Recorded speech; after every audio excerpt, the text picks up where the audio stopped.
What do you think happened to Miss Middledore?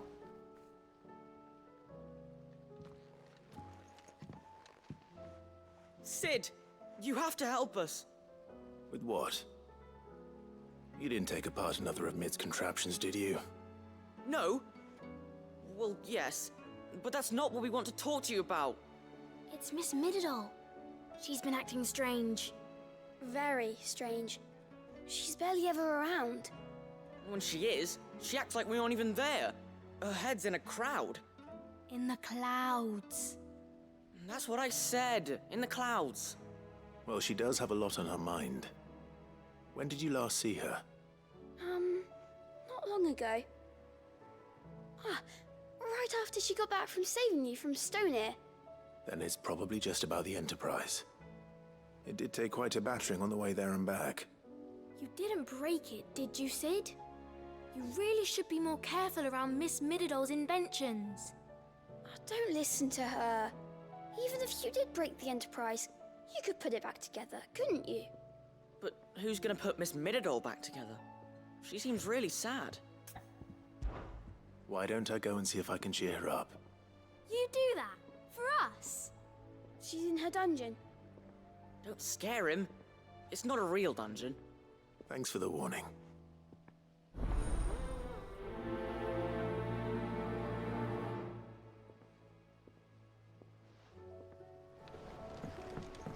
Miss Shirley says your book's made quite an impression on the children. You've inspired them all to become writers themselves. We'll need to find some more parchments then. Mid, if you have a... That's it! I knew it! The answer was right here under my arse all along! If this doesn't steer to the skies, nothing will! To the skies? You aren't trying to give the Enterprise wings, are you? What else would I be doing? The children seem to think you're avoiding them. They're worried about you. Is this really so important that you need to shut yourself away from everyone? The Enterprise is already the fastest ship in the realm, and that's with the sea beneath her. But what if she weren't bound to the waves? What if she weren't bound to anything at all? It's not fair. The gods get the skies all to themselves, so I'm gonna do something about it. The Fallen had their chance, but they relied too much on magic. And see where that got them? But not me. I've discovered how to do it without. Well, almost. First I need to make a prototype. And is that a one-woman job? Are you volunteering? I'll have you know the Enterprise is my baby. But if a godfather's offering to lend a hand, I'd be happy to take it. First, I'll need oil, and not just some old drippings from Miss Molly's spits in the Tub and Crown. Refined stuff, like they make in Ordil. Then I'll need some bone, or shell. Light, strong, preferably no longer attached to the beast it belongs to. If it's beast bones you're after, I'm sure the curse breakers will know where you might find some. No, they'll know where you might find some. You're the one who offered to help, remember? I should speak with one of the curse breakers before I set off for Old Hill. See if I can't find this bone while I'm there as well. Has Middledore mentioned a new project yet? Not exactly. She seems preoccupied. I will not let them be forgotten. Sid, may I have a moment? Of course. It is an honor to finally speak with you. My name is Herman. I've been with the Curse Breakers for some time now, and I wish to be deployed to Ash. Any assignment will do. No. The lands across the Narrow are too dangerous. I will not send good men and women to risk their lives needlessly. Why would you want to go back? I need to retrieve something. Something important. I was raised in an orphanage. The Badbach Conservatory. Or rather, I was held captive there. It was not a place of nurture. It existed solely to turn bearer children into mindless weapons. We were tortured until we feared no pain. Tormented until our hearts turned to stone. And few ever survived long enough to become tools of the last king. I can't imagine. I lost so many. I can't even remember all their names, but they must be remembered. They cannot fade away, faceless and forgotten. The Institute was run with military precision. Every child measured, every name recorded, every death logged with meticulous care. Sid, allow me to travel to Ash and recover the registry so that my brothers and sisters might live on. You were a good friend, Herman. But the fact remains that Ash is simply too dangerous. Sid, please, even should it cost me my life. Too dangerous for you, Herman. But not for me. I'll go to Bad Bach and find the registry. You will? I won't let you risk your life. I don't know how to thank you. You can start by telling me where I'll find this orphanage. Vida Grace. Hidden in a forest, overlooking the plains. All right. I'll see what I can find there. May the mothers guide you.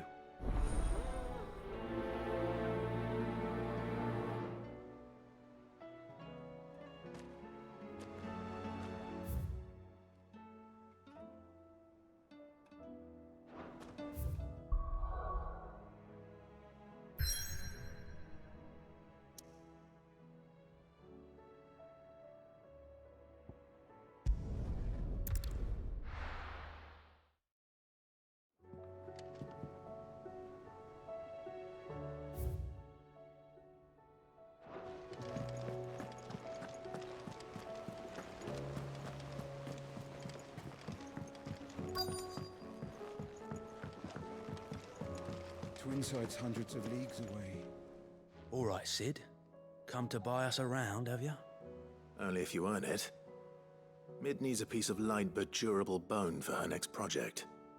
You've encountered your share of beasts on your travels across the realm. Any ideas? Most bones are the same. Whack 'em hard enough and they'll break. If it's durability you're looking for, shell will serve you better. You know what an adamantus is? I do. And I know to give them a wide berth. Will any old adamantus do? Well, with shells, the older the harder. There's a rumour of an ancient adamantus down in Karava, near Old Bidza, or what's left of the village anyway. But don't expect to make quick work of the bastard. There's a reason it's lived as long as it has. I'll keep that in mind. Thank you.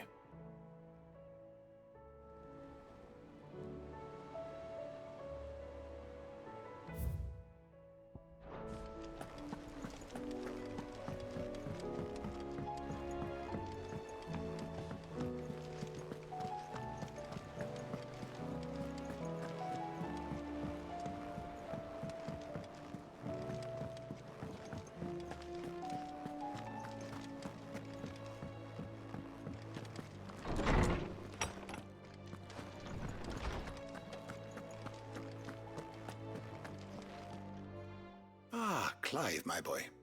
What a pleasure it is to see you. Harpocrates. There's something I need to ask you. I've been charged with locating a book called From a Distance. Then you seek a rare gem indeed. One whose name I had not thought to hear from your lips. You've been talking to Vivian.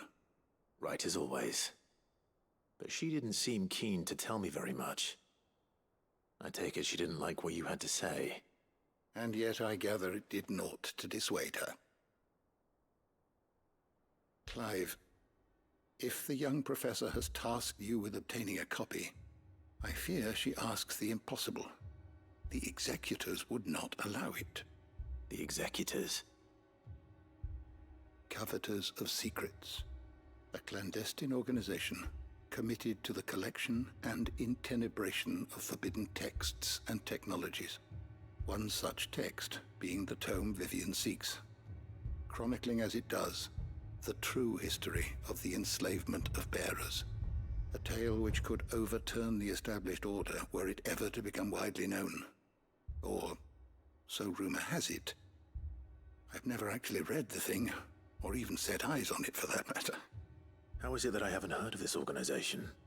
Why, secrecy is the Executor's watchword. They lurk in the shadows, emerging only to seize that which must be seized, be it books, inventions, or people, before disappearing again, leaving nary a trace. Which would explain why Vivian's copy was snatched from her grasp not long after she found it. By the hand of the Executors, yes. But what drives them? Self-interest or ideology? A fine question. Sadly, all that is known of the Executors can be recounted in a single breath. You may just as soon ask me of their origins, numbers, or the identities of their leaders. Any answer I give would be pure speculation. Then my hunt was doomed from the first. What was Vivian expecting? That I'd pluck it from thin air? Not from thin air, no. From ash. Rumors of the Executors are rife among the scholars of Storm, but rather less so across the Strait. I have a friend. Well, I had a friend in the village of Garnick, a collector of rare tomes, upon which subject we would oft correspond. Alas, I have heard naught from him since the skies fell dark. And no doubt he too has turned. But though he did not mention it by name, it is possible that a surviving copy of From a Distance yet rests upon one of his many shelves, quietly awaiting discovery. If you were, by some chance, able to save even a single book from the poor man's library, I know his soul would rest easier. Very well. When I next find myself in Waloed, I'll be sure to pay Garnick a visit.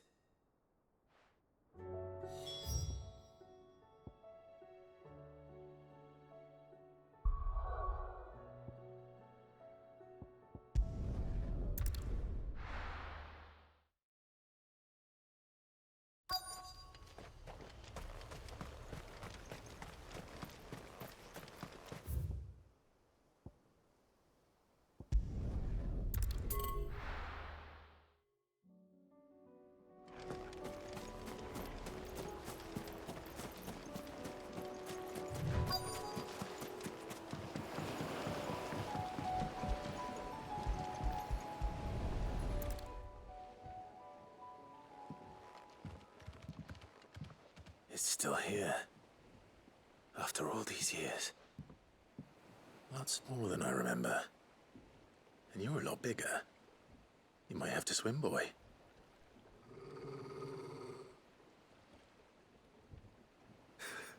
I wasn't being serious. You two go on without me. I doubt that boat will hold a third. If you're sure, we won't be long. Hop in, boy.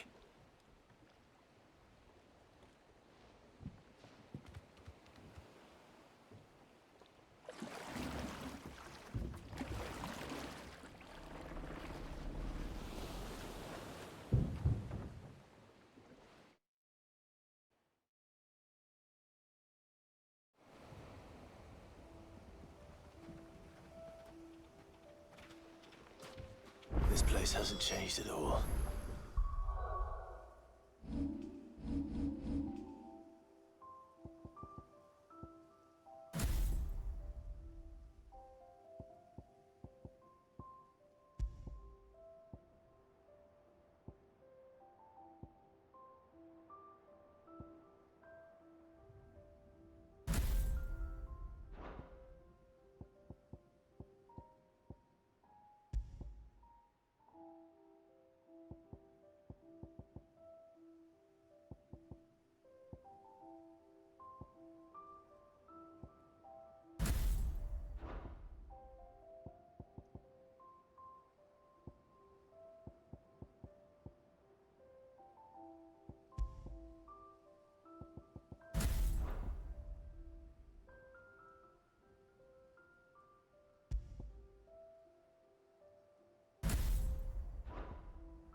The rookery's right through those trees.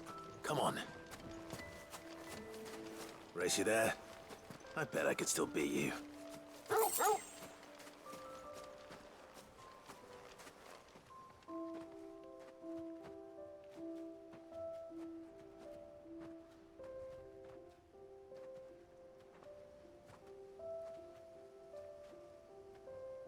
Here we are. This was our hideaway. Wasn't it, Torgal?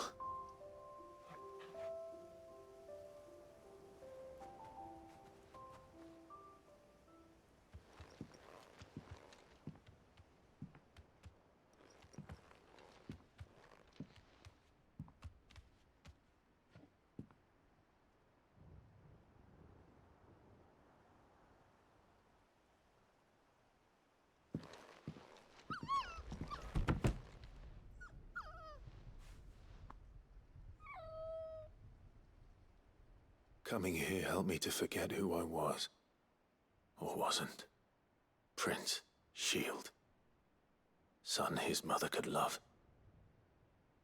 Had I been any one of those things? Perhaps.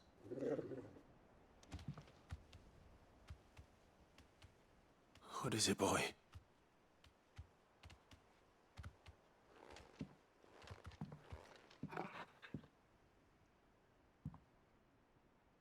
This is all from the castle. In Phoenix Gate. Did you bring these here? My sparring sword.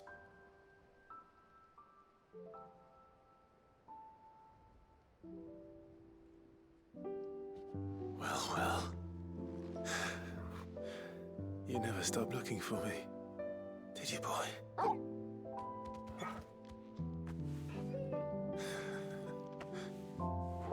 Thank you, Torgal. For never giving up. For never forgetting.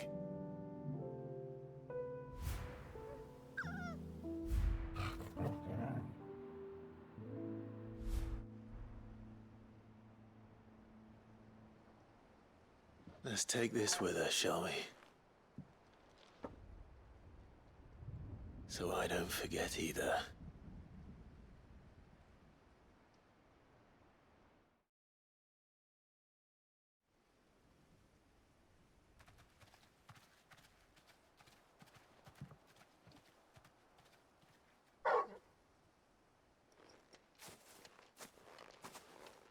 That's not the way back to the boat, Torgal.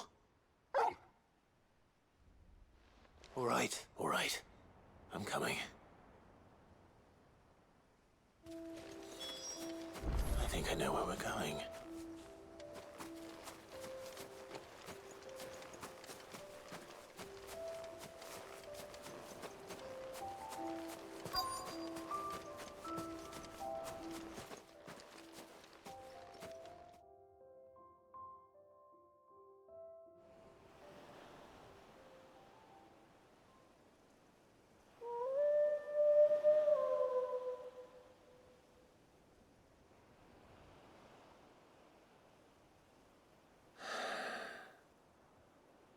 People always talk about the importance of putting the past behind you.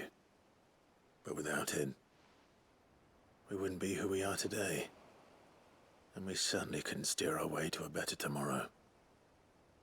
Come on, Torgal. Let's go home.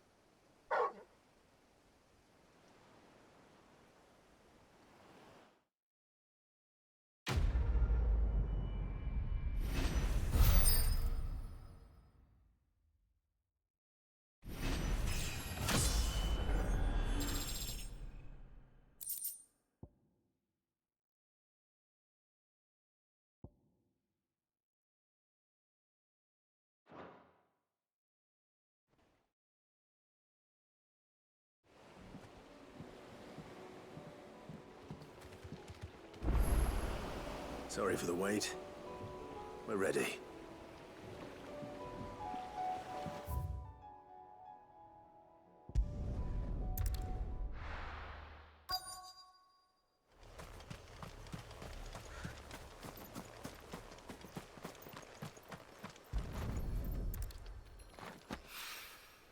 Mid's oil. After what happened here, it's a miracle there was any left at all.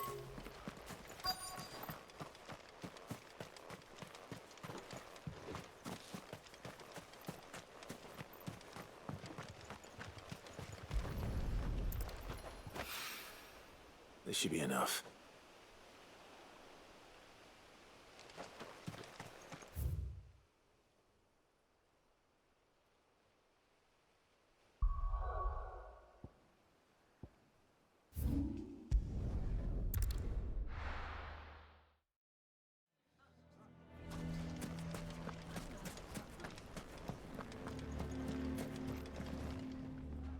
Here to help me pack?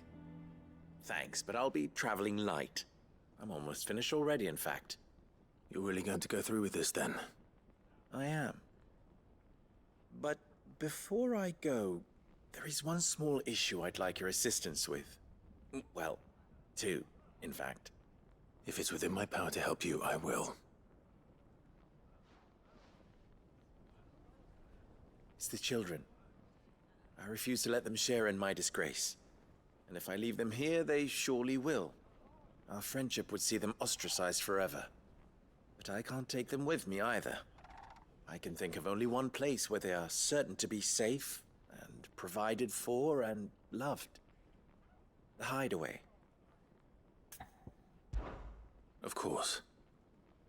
The children would be more than welcome. Thank you, Clive. I will not forget this. Lubor, are you still here? What is it, Ferda? You look pale. There's been a flood in the Velcroy, a damn big one. The League of Outlaws encampment was completely submerged in ether. What? Every last one of the bastards has turned, and they're headed this way. Bandits are one thing, but Akashic bandits are quite another. The town guard won't stand a chance against them. We need to evacuate. There's no time to lose. Ferda, gather the men. The Akashic may strike at any moment. We must make ready to cover the townspeople's escape. Well, what are you waiting for? Yes, my lord. Clive, change of plan. The children stay with me for now. I need you to find Conrad and Natalie. Tell them to prepare for a full and immediate evacuation. Understood. I'll do what I can to convince everyone else. Wish me luck.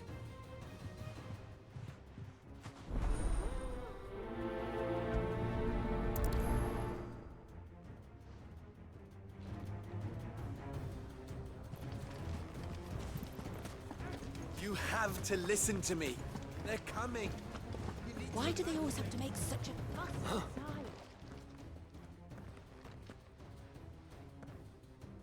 Ah, it's you. What do you want, Lord Underhill? To pass on an important message. There's been an ether flood out in the Velcroy. The camp where the so-called League of Outlaws were gathering has been swallowed. They're no longer just bandits. They're Akashic now, and they could be here at any moment. You need to begin preparing for a full-scale evacuation right away. Oh, do we? And who was it who gave you this disturbing news, might I ask? Lubor, perhaps? The man spreading the same poison out in the square as we speak. You may believe his lies, my lord, but we know better. But why would he lie about something like this? Some twisted attempt at revenge, perhaps. If he had not been unmasked, he may well have been elected our leader. A great honor for one of his kind. One he might well feel aggrieved at having been denied. Lord Underhill, forgive me, but it has become all too evident where your sympathies lie. Lubor cannot be trusted, and neither, therefore, can you. You may not trust me, but for the sake of your people, ask yourselves if there is any chance that this is true. There isn't. You can be certain of that. Now be off with you. You're making a mistake. Come, Clive. If our words will not move them, then we must find another way to help save the town. You're right. Let's speak to Lord Ferda. I think we'd better shut up. What's Lubor raving about now?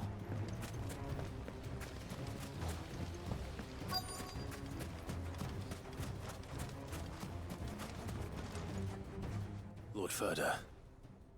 Sid, what's wrong? I went to warn Conrad and Natalie about the Akashic, but they wouldn't listen. They've convinced themselves that nothing Lubor says can be trusted. The bloody fools. Which means the town guard can't be counted on for support. But I can. If there's anything I can do to help you defend Dalamil, you only have to ask. I appreciate it. Sid!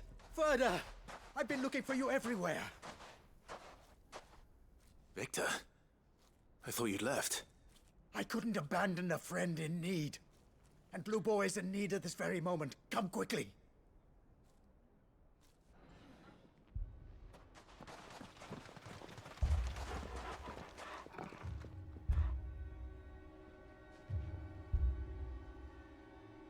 You have to believe me! The Akashic are coming! They don't eat, they don't sleep, they don't tire, and they don't care who they kill. They're unlike anything that's come before. There won't be no parley, no mercy granted! We may have saved the town once, but this is different. I do not ask that you forgive me, but please believe me. If you do not run, you will die. You will all fucking die!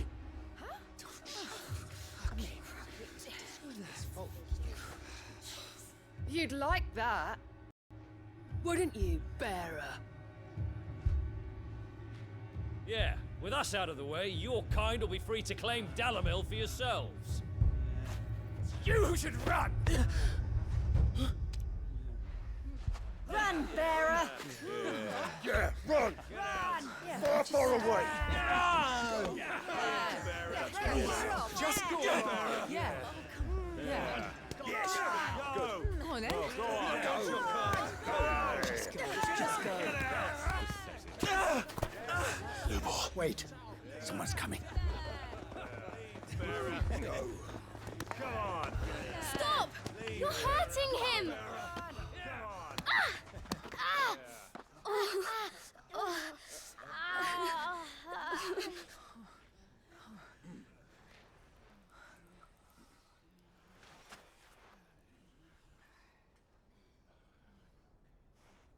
What did Lubor ever do to you?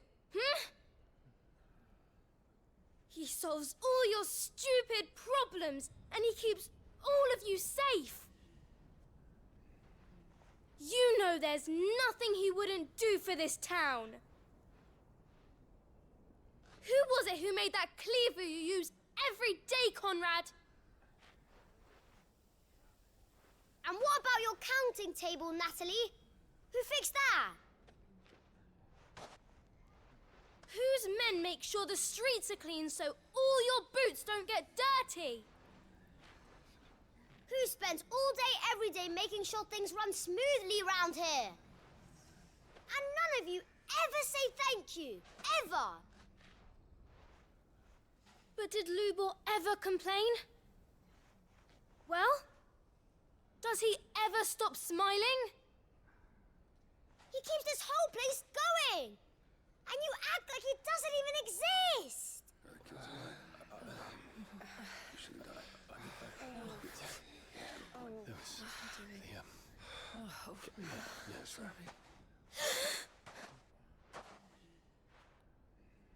Lubor, we've heard enough. Wait! We will not run. The town guard will not abandon the very place it is sworn to protect. And I will not give up for lost the stores that we labored so hard to fill.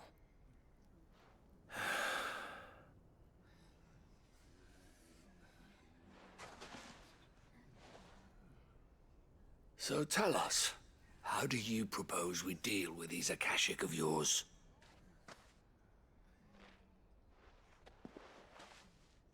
We won't run, but we will fight. All right, then.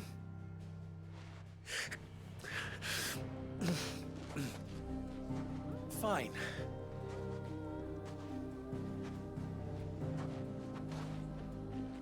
Gather round if you don't want to die.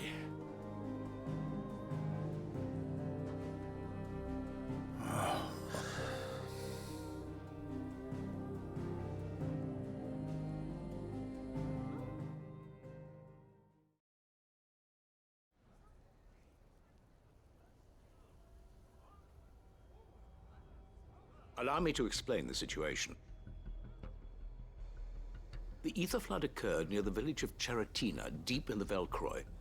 The place had been abandoned for years, until the League of Outlaws decided to make it their base of operations. Now they're all turned, and if the scouts' reports are correct, heading in this direction. They are mindless monsters, driven only by hate and rage, and they are utterly unpredictable.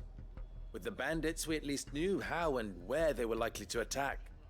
When these creatures come, Dalamil will have the bitterest fight it has ever faced on its hands. The town guard will muster at the north gate. The rest of us will take the south. Both forces will provide men to serve as scouts and messengers, ready to spread word of the size and nature of the Akashic Force as soon as it is spotted. And as soon as it has been, we will converge on its position and see that it is driven back from Dalamil at all costs. Conrad, can I count on the support of the town guard? Always. I leave the selection and coordination of the messengers in your hands, Victor. And the command of our men in yours, Ferda. If you would both be so kind. Consider it done. As you wish. Natalie, I would ask that you and your people have the townsfolk barricade themselves inside the bathhouse. And tell the merchant not to waste time securing anything beside the essentials. Preserving life is our one and only concern. As long as we survive, it doesn't matter what trinkets we might lose. Our riches can be regained. And if anyone doubts that, let it be known that the Briar's Kiss stands ready to cover any losses. Very well. I shall tell them. Where do I fit into this plan? Where else but the most perilous place of all? I would like you to travel to the home of our erstwhile League of Outlaws, Cheratina itself. The main host is most likely still there, and Dalamil will not be safe until it is eradicated, root and branch. A little gardening. How pleasant. I doubt it. I have a feeling these weeds will be particularly stubborn. Luckily, so am I. So you are. All right then, we all know what we have to do. Now it's simply a matter of doing it. For Dalamil.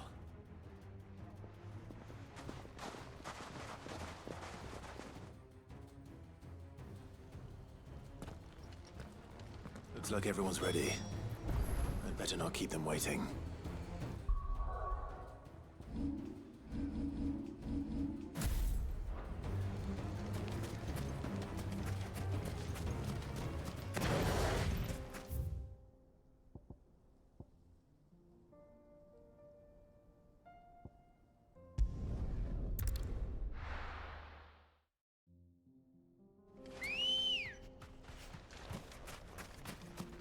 Good girl. Fly, Ambrosia. There it is. The flood.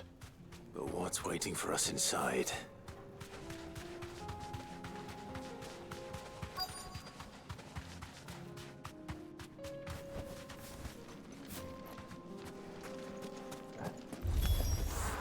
We can't leave a single one alive.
League is disbanded.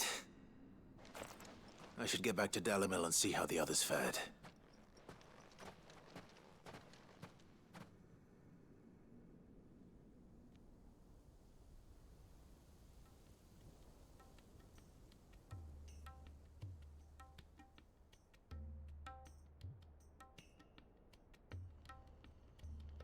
All the Akashic we were able to find have been dealt with.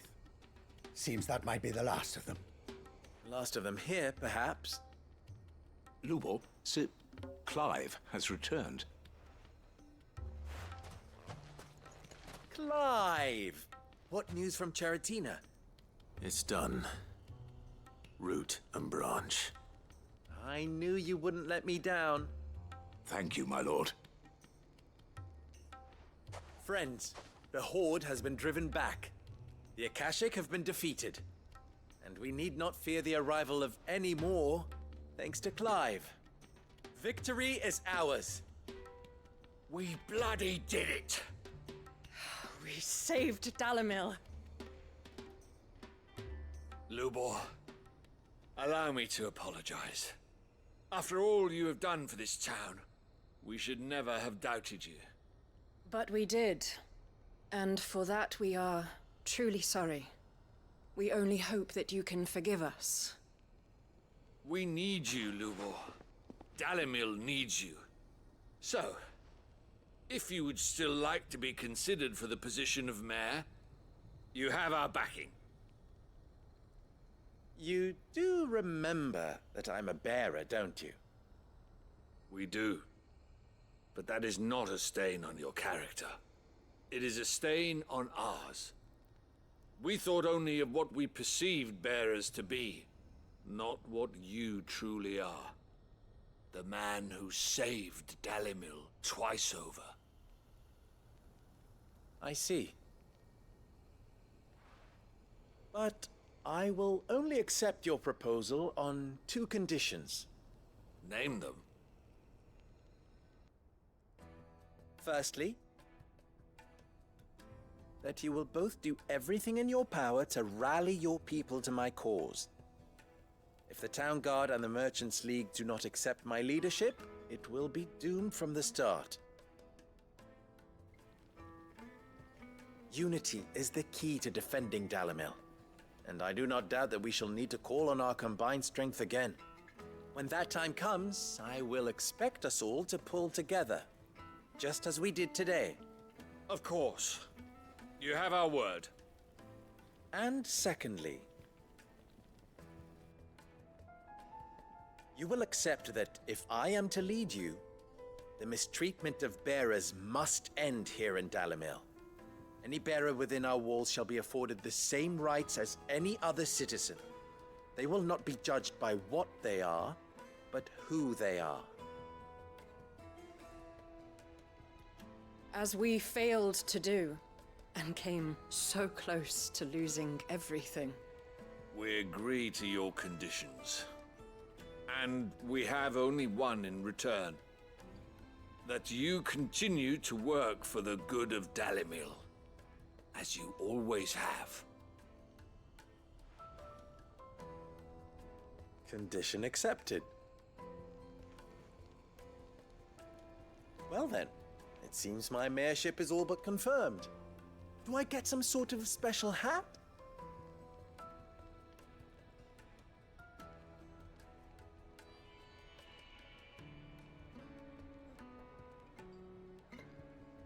How fickle fate can be. Not so long ago, I had resigned myself to leaving Dalimil in disgrace. And now, I find myself her leader, here, for everything.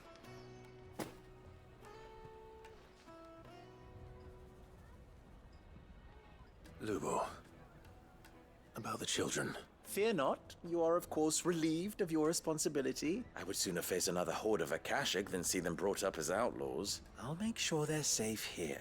I don't doubt that you will. And not just the children, but everyone in Dalimil. I'll do my best. Can't have all your hard work going to waste.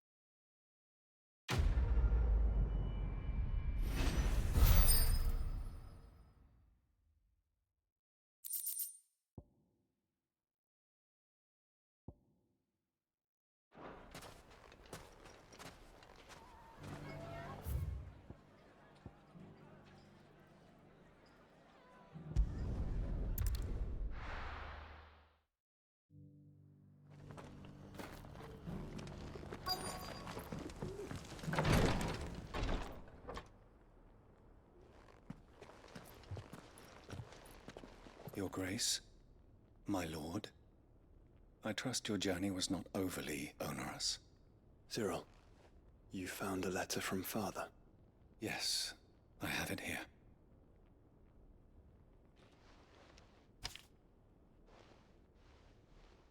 If you would do us the honor, my lord.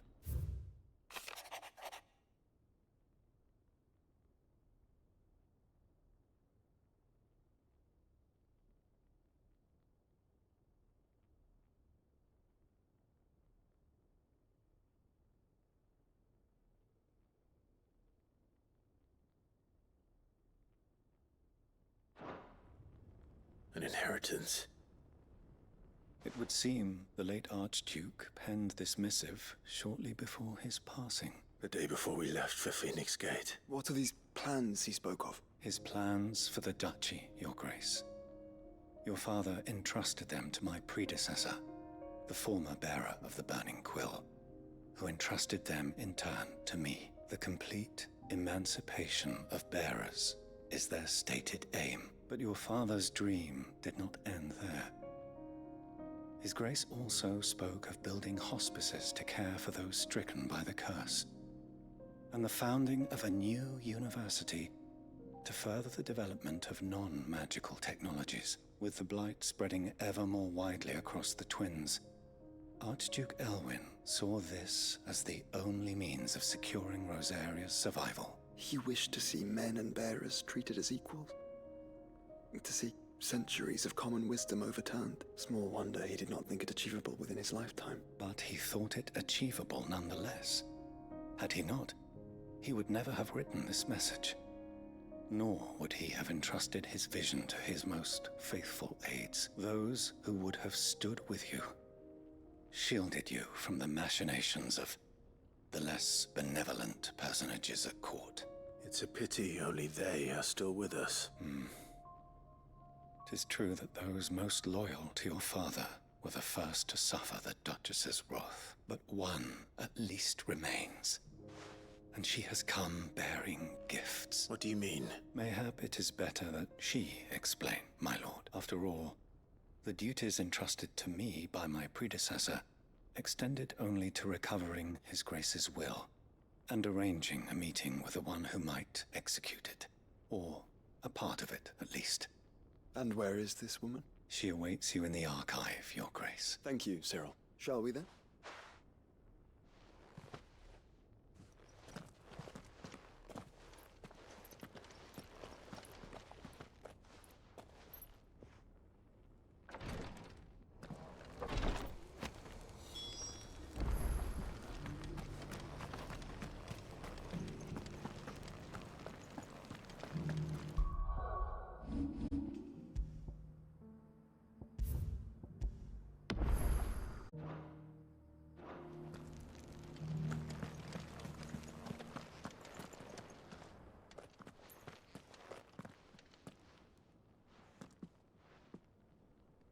My lord, your grace.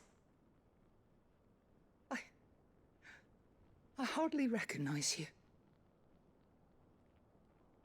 I am Goditha, retainer of House Rosfield, loyal servant to the Phoenix and his shields. Your father, the Archduke Elwyn, entrusted me with the delivery of a gift. I only hope you can forgive my tardiness in bringing it to you. Lift up your head, Lady Goditha. You have our gratitude for your service to our house and to our father. I merely did my duty, as any proud Rosarian would. My lady, perhaps you could explain a little more? What exactly is the gift you bring? As I'm sure you know, it has long been the custom for the children of House Rosfield to be presented with certain keepsakes upon their coming of age. Indeed it has. Our father often spoke of the day when our turn would come. And had he lived to see it, he would have presented you with the treasures I bear. Matching armbands for you both. Alas, he did not live. Indeed, he was taken from us even before they could be completed. He had intended to claim the Heartstone with which each armband was to be finished himself, but it was not to be. And his gifts remain incomplete. I see. It saddens me to bring them before you, as they are. It was your father's wish that you be presented with the finished articles, not these works in progress. But with his grace long since gone, and the stone left unclaimed, I had little choice. You are grown men now, and his house is yours. And while I would not presume to insist upon your claiming the Heartstone in his stead, I know that nothing would have pleased him more than for you to do so.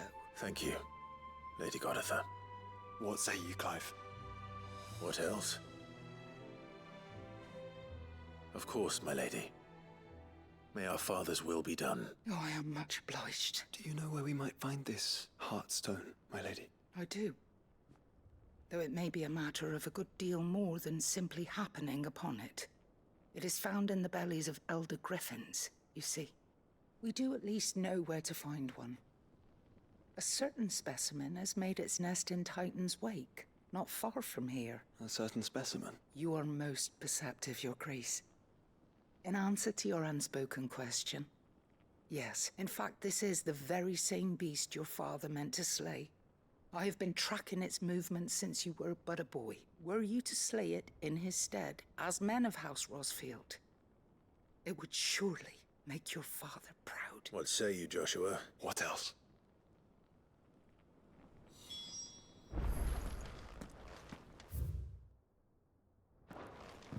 Titan's Wake is to the south of here. But we must not be hasty. The good lady has been disappointed once already.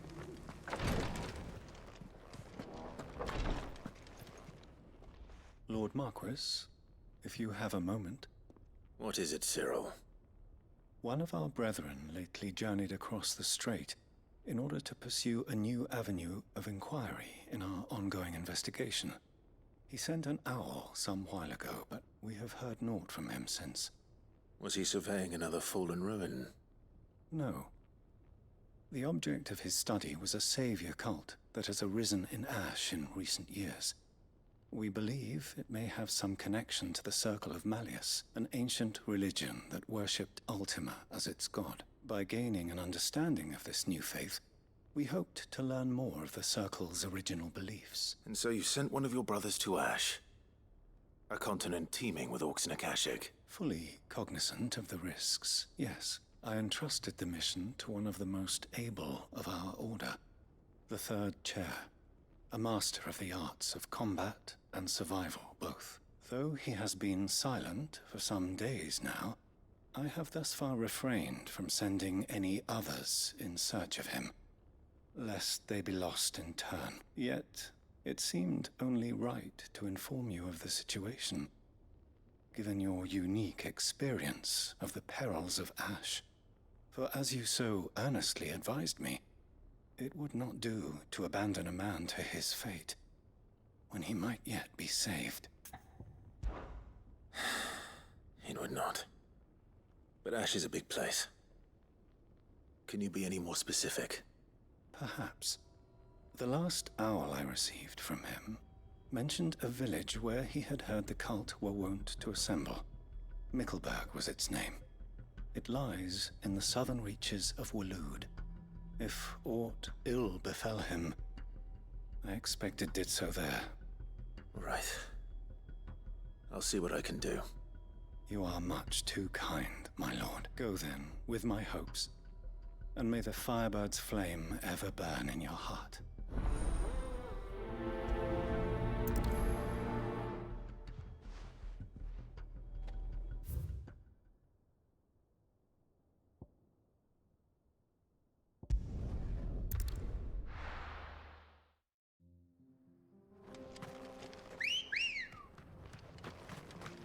Ready, go?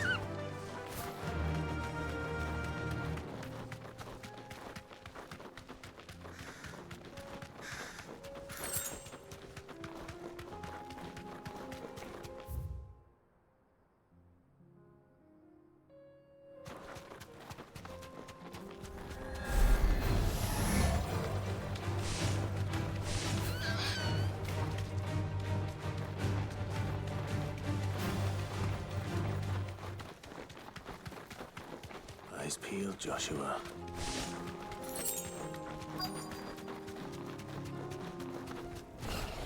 There it is. For House Field.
Is this the Heartstone?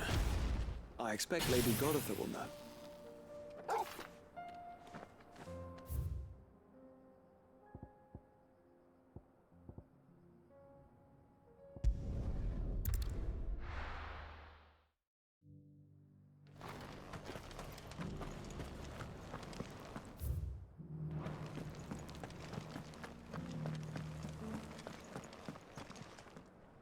Oh, thank the Founder you were safe. The Griffin is slain then? And the Heartstone claimed.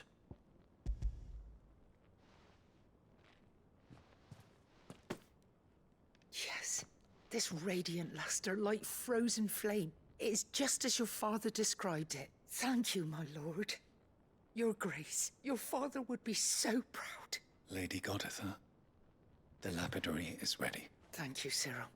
I will be with him shortly. If you would excuse me, I shall have the stone cut and set forthwith.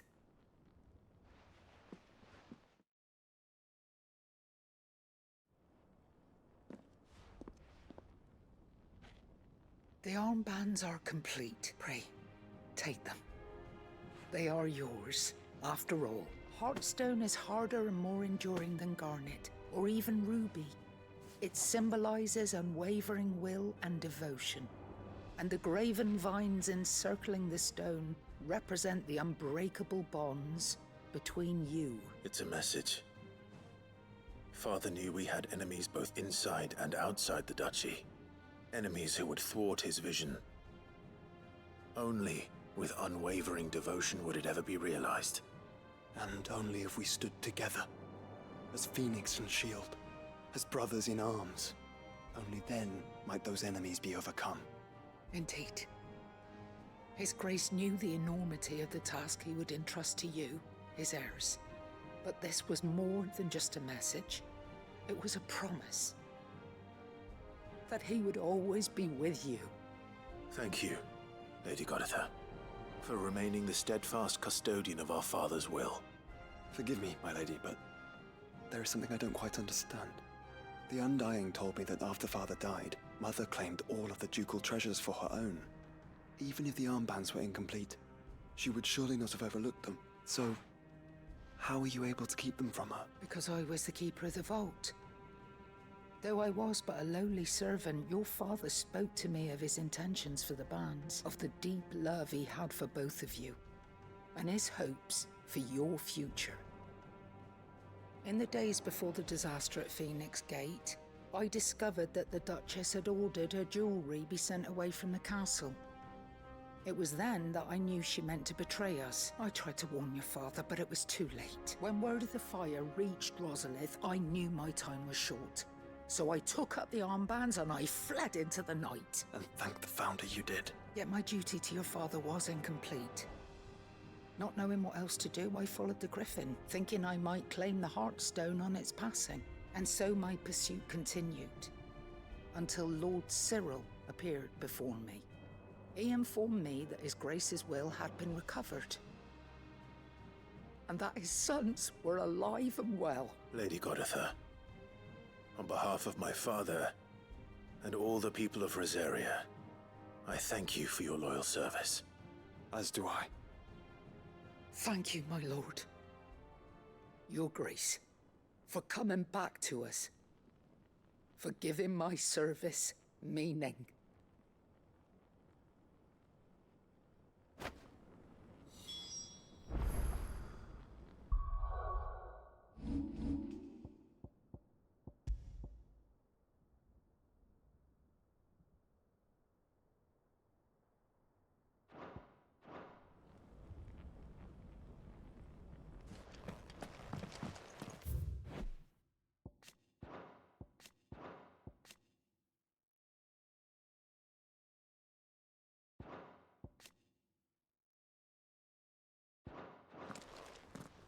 The bands suit you well. It must be gratifying to finally receive the inheritance that was denied you for so long. It is. And we thank you for the part you played, Cyril. If you would permit me to play my part a little longer, might I suggest that you make your way to your father's memorial atop Hawk's Cry Cliff? Let him see that you have received his blessing, and that his vision lives on in you. I suppose it would be churlish not to. What do you say, Clive? Shall we pay Father a visit? I think we should. I was hoping to be able to offer him my thanks before we left for Origin. Your father's helm is enshrined there. It has been since the day we recovered it from Phoenix Gate. I prithee claim it, for it too is a part of your inheritance, and I do not doubt that your father would prefer it in your hands than perched upon some lonely rock. Thank you, Cyril.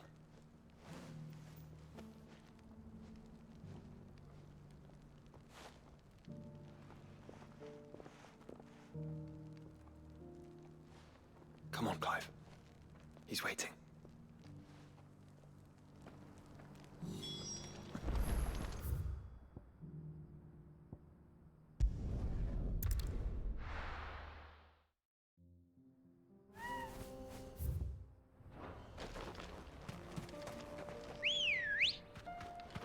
Let's go.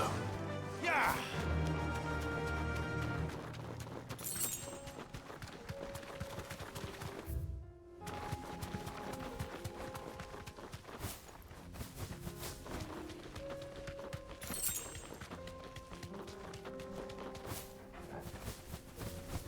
Here we are again. Carava. If you were a tortoise, Torgor, where would you hide?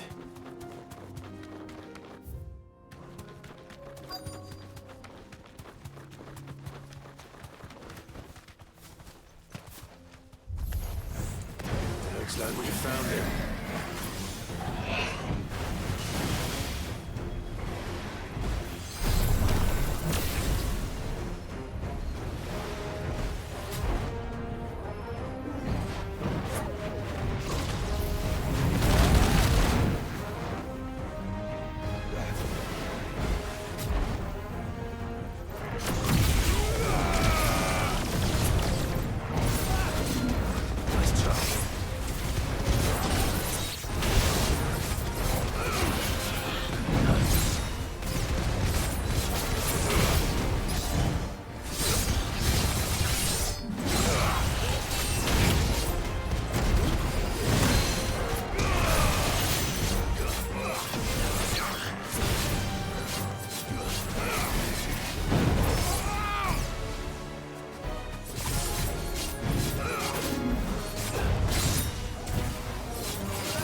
I better get these materials to Mid so she can finish her prototype.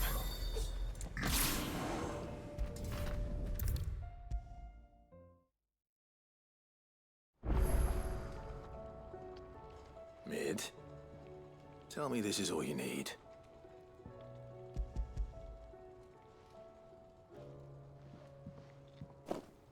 Aw, you make it sound like I asked you to save the world or something. Tell me this is all you need. It's most of what I need. After you left, I went over the figures again, and I realized I'd forgotten a 1 and a 0. And a cogwheel. Just a tiny one. Though, that's the problem. Gears that small are a bastard to make, and I may have lost the one Blackthorn spent a fortnight toiling over. wait. The children. When they took apart your scales, there was a tiny brass gear. Now that I think about it, they didn't use it when we put the scales back together. The young'uns? But why would the... You know what? I don't want to know. I'll keep working on the model. You go and find that cog.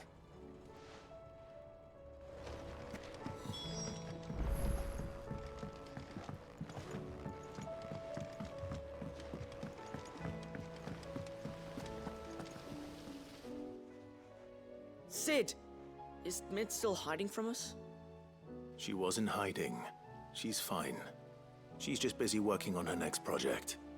A new invention? What is it? What is it? Is it an airship? I bet it's an airship! Do you think she'll let us help? That just so happens to be why I'm here. She needs something special, something only you three can provide. A brass gear. A tiny one. One that might fit on, say, a set of scales? Oh, the one you forgot! We remember! We saved it, just in case. It's in the bag of bits. Since your lesson, we've been disassembling, then reassembling everything we can find. All the pieces that are left over, we keep under our beds, just in case. That's good to know. Look! I found it!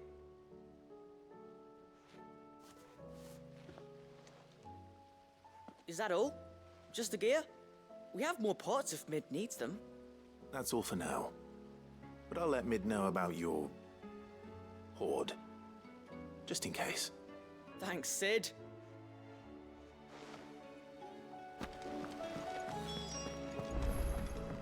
Has Midadol mentioned a new project yet? Not exactly. She seems preoccupied. Well, did they have it?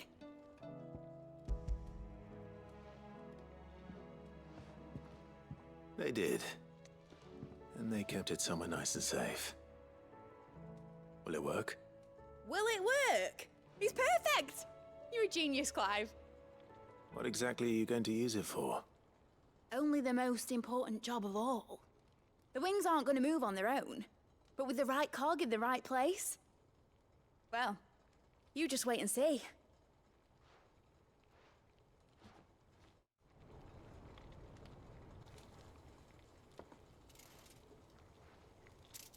That should do it.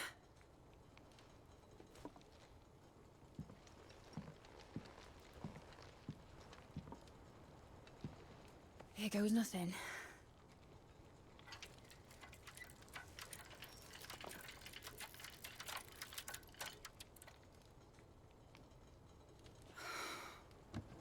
Titan's tits. It wasn't supposed to fly, was it? Of course it was supposed to fly. Wouldn't be much of an airship if it didn't. Honestly, these bloody engines are driving me mad. I was so sure this would be the day she soared. The Mithril engine was made to make dreams come true. But maybe this is one dream the world's better off without. Show folk how to take flying. It won't be long till they're raining death down on each other. People will lose their homes. Children, their mums and their dads.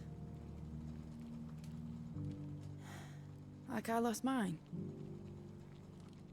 I'm sorry. So am I, Clive. So am I. Sorry that I have to choose. Do I follow my head, or do I follow my heart?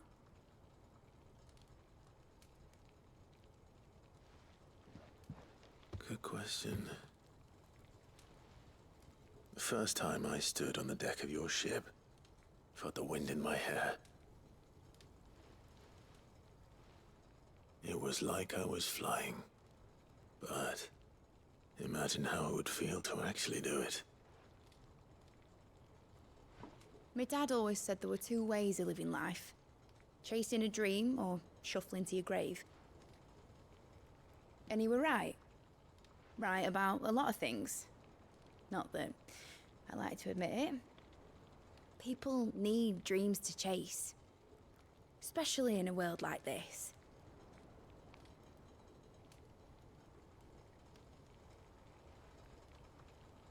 Right. When this is over, I'm gonna take all my Mithril engines to Zemeckis and sling them over the edge. I won't have my dream end up turning into someone else's nightmare. But all that hard work... All that hard work will not be used for war, Jamie. But it ain't like it'll be gone. Tell me, Clive, have you ever been on a treasure hunt? Not since Joshua and I were boys. Why do you ask? Because I'm gonna bury the engine schematics and leave behind a little riddle telling people where to find them. A really hard one, so that only the most dedicated dreamers will ever be able to work it out.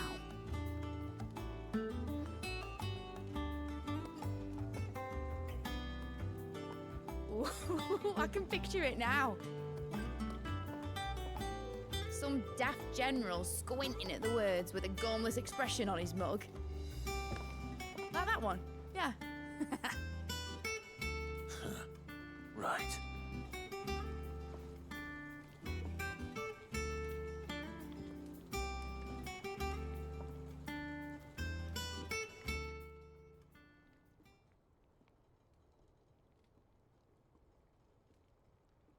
Of course, if I'm putting this engine at the end of a treasure hunt, I'll still need to make it a treasure worth hunting for.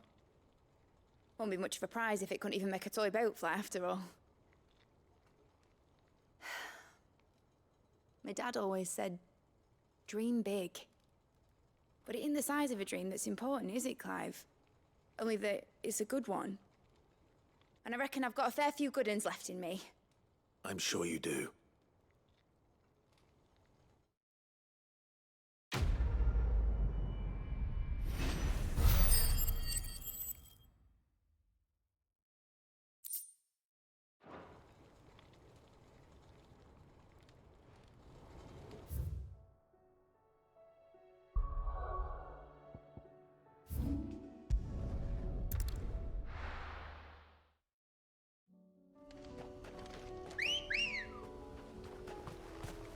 come on. Fly, Ambrosia. Unwavering will and an unbreakable bond. Do you really think we're strong enough? To save the world? Of course. To have overcome Father's political enemies? Of that I'm less certain. Especially knowing what we know now. What Mother was truly capable of.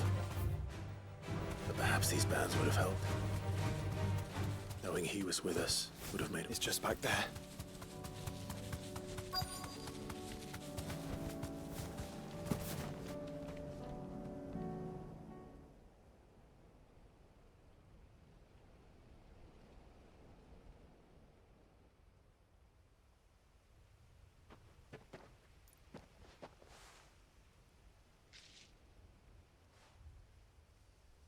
Father always fought for what he believed was right.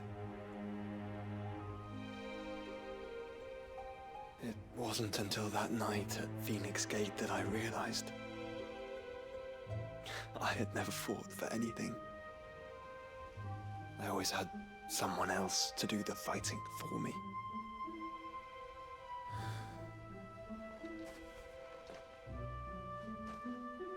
No matter how fate conspired against him, he never lost heart, never looked back, never stopped fighting.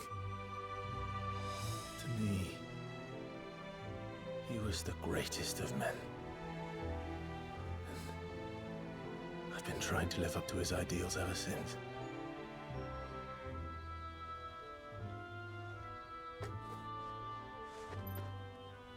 We all have, Clive. We all have. And we'll keep trying. Because that's what he would have wanted. What he would have done himself. Even if it meant standing against the very gods in the heavens.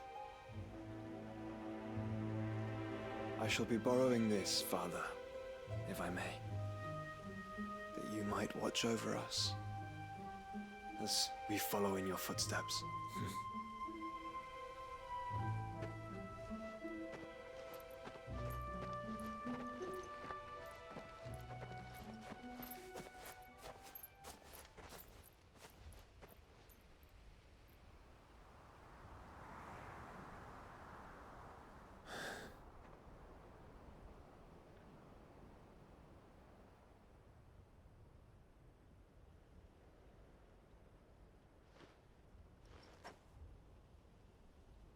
We won't lay you down.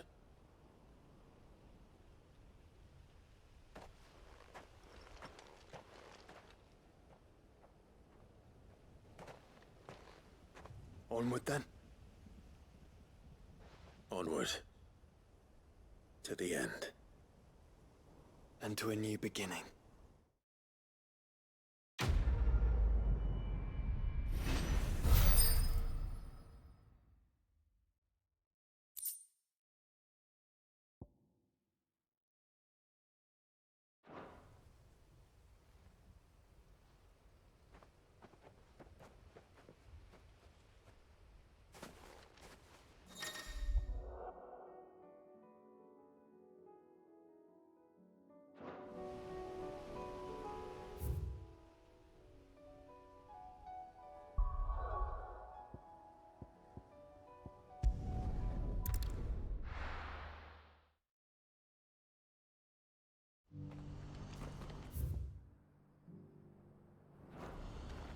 Do you see that too?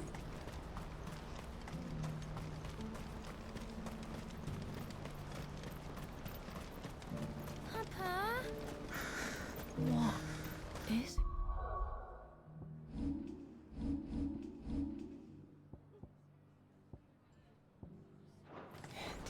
Please. I'm scared.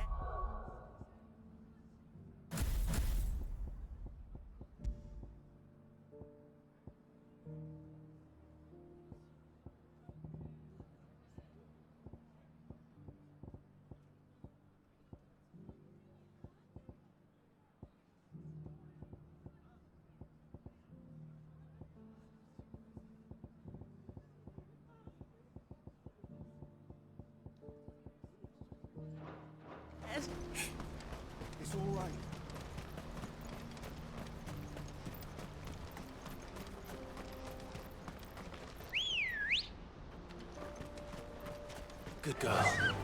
Faster!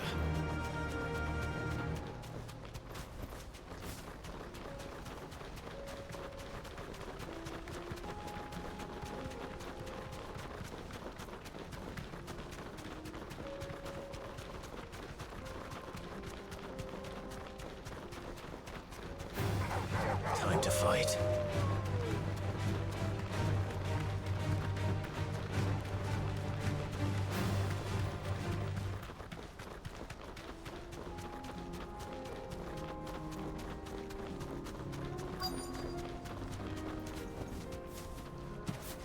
That can't be Rutherford, can it?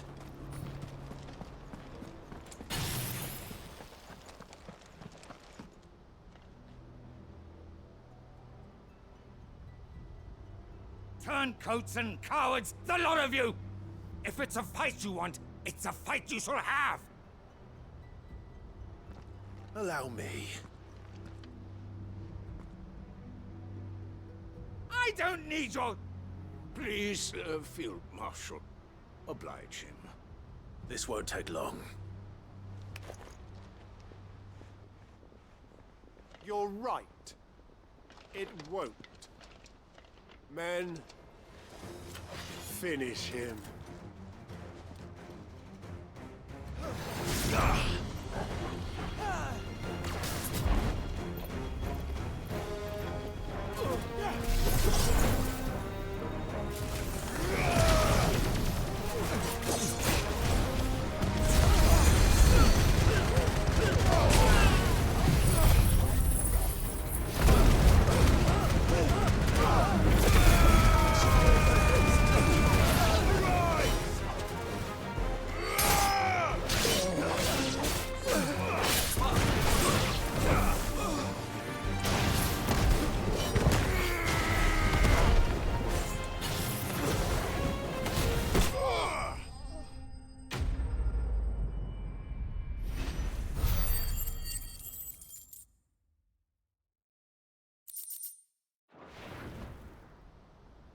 A little longer than I'd have liked.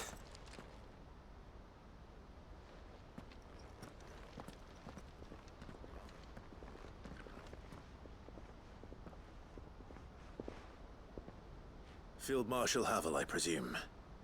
Are either of you injured? No, my lord. You arrived just as our escort turned on us.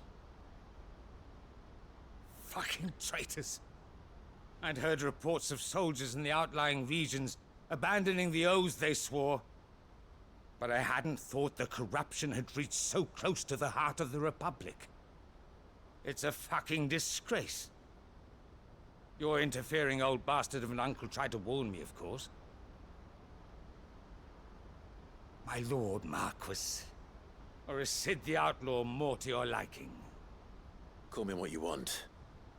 It doesn't change who I am, or the urgency of the message I bring. My uncle has a plan to right the realm, and he needs your help to see it through. Before I agree to anything, I'd have you answer one question.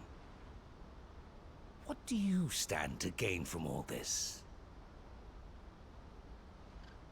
I won't deny that I might benefit from further chaos. But I seek a new beginning for all of us. And while the choices I've made may not always have been the right ones, I know I made them for the right reasons. For so long, so many of us have been told how we could live, how we could die, when it should have been our decision all along. Now we have a chance to put things right. But in order to take it, we must stand together. Even if it be beside those with whom we don't see eye to eye.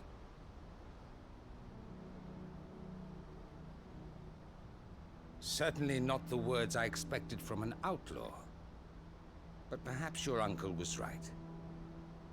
You are no ordinary outlaw. I'll never hear the end of this. All right. I'll start by ordering my most trusted guard to bring the Dalmekian fringes under control. Next, I'll make contact with my counterparts in the Imperial Army and see if I can't convince them to try and restore order in their own territory. Thank you, Field Marshal. But they are not the only ones we will need to convince. What do you mean? I don't doubt that I can bully some sense into a few generals, but those they answer to require a different kind of persuasion. And when it comes to honeyed words, well, we will need an envoy. One who can court even the most stubborn of statesmen. You, perhaps? I'm flattered.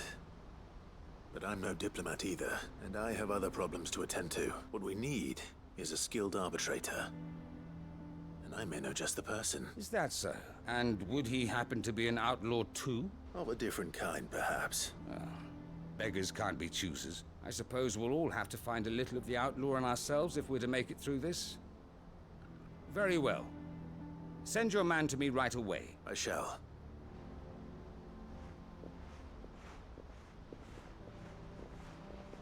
My Lord Marquis. Your Lord Uncle bade me escort the Field Marshal to his manor in Port Isolde. And I will see that my associate joins you there. Very good, my lord.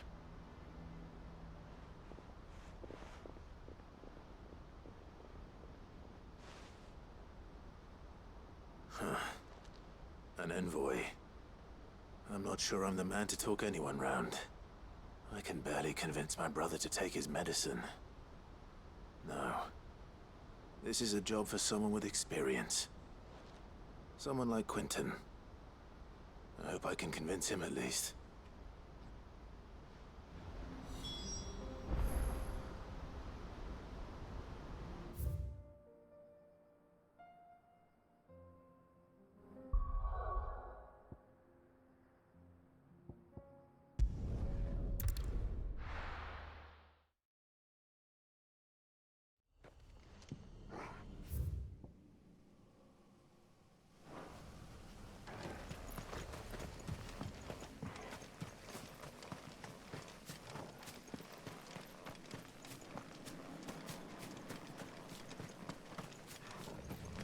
Ambrosia won't help me here.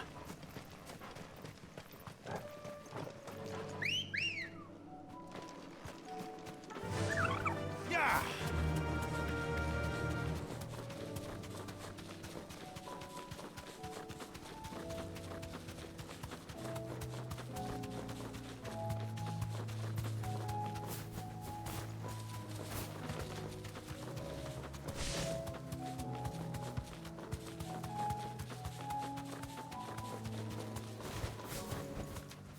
I can walk from here.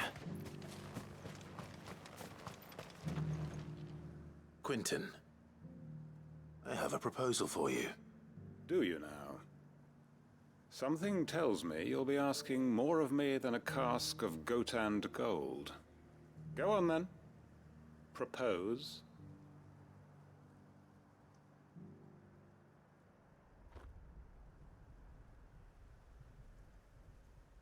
You'd have me convince the chiefs and chamberlains of the realm that they should simply swallow their pride and do the one thing that has proved impossible for thousands of years.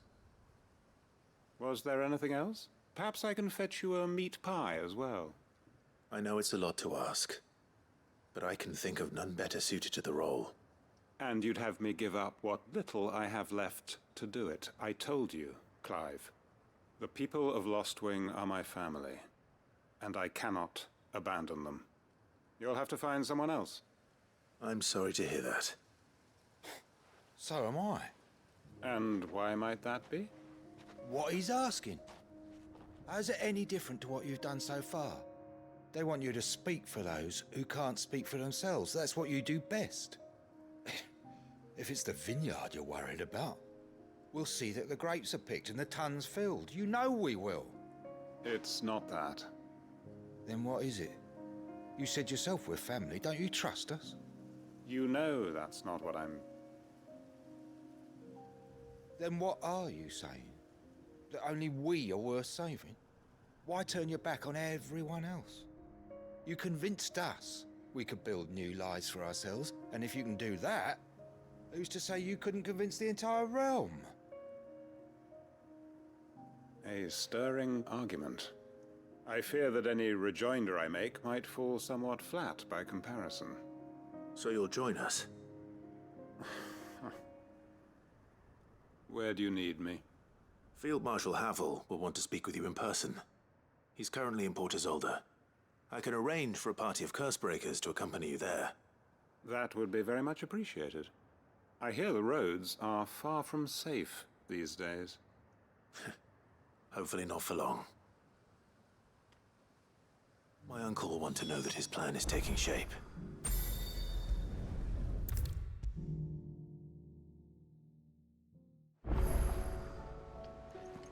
Uncle, I bring good news. The Field Marshal has agreed to your plan. Ha! Of course he has. I didn't doubt you for a moment, dear boy. Rutherford is accompanying him back to your manor in Port Isolde as we speak. They will await your return there. As will one other. One other? Who, exactly? Lord Havel was concerned that even if he could get the realm's armies to agree to an accord, he might not be as successful in convincing those with political power. He asked if I might have a solution, and I suggested a certain Imperial Lord Magistrate turned Liberator. One of your co-conspirators? Master Quinton would probably call me one of his, but yes. Another outlaw, then. Just the thing we need to put these rotten politicos in their places. Good thinking, Clive. I'm glad you approve. The more the merrier, eh? Uncle, assuming Havel and Quinton can solve our problem with the armies, you still haven't mentioned how we might manage the grain shortages. Oh, don't you worry, my boy. The 7 high houses will be seeing to that. They have all agreed to make the most generous of donations. Oh, of course, it did take a little persuasion, but luckily I had some unexpected help. From who? Why, you, my boy. Rumor has it that you rescued the Lady Ariane's head steward Rockford from a horde of bloodthirsty bandits. It was more of a handful. Well, the old battle-axe was so pleased, she had a shipload of talents delivered to my private docks by the next new moon. And when the other houses saw the parsimonious old crone's purse strings finally loosen, they as good as tripped over themselves in the rush to follow suit. I'm happy to hear it. Now, I must be getting back to the manor. Join us there at your earliest convenience, would you? Of course, Uncle.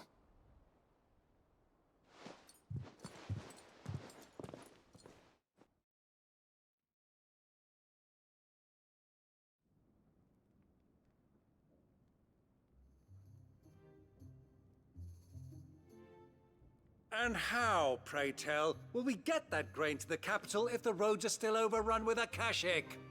You find another bloody road. I only have so many men, and I'm not about to send them headlong into an ether flood. That is, unless you'd have them turn as well. Well, I'd certainly eat less. Says the man with a belly bigger than a band of curls. My soldiers actually need their rations. Without any food to keep them going, they'll be dead even before you've sent them on your fool's errand. If I may, gentlemen, perhaps I might suggest an alternative approach. Though supply routes are indeed disrupted, there is no shortage of ships. Indeed, they bob away in every bay from here to Randalar, awaiting a safe haven. Allow them to make port and fill their bellies full of grain. And once those who crowd the cities are fed, ferry the displaced back to the countryside to work the fallow fields. But I'm sure that you wish to continue your discussion. Forgive the interruption. 2 such firm friends as yourselves need no help from the likes of me. Rutherford spoke fondly of the great bond between you. Us? Friends? I can't stand the man! Clive, I'm beginning to question the quality of the company you keep. And what kind of company were you expecting him to keep? The man's a criminal! Criminal? How dare you? You are not fit to breathe the same air as this fine, upstanding young gentleman. Upstanding? He calls himself Sid the Bloody Outlaw! Once more onto the breach.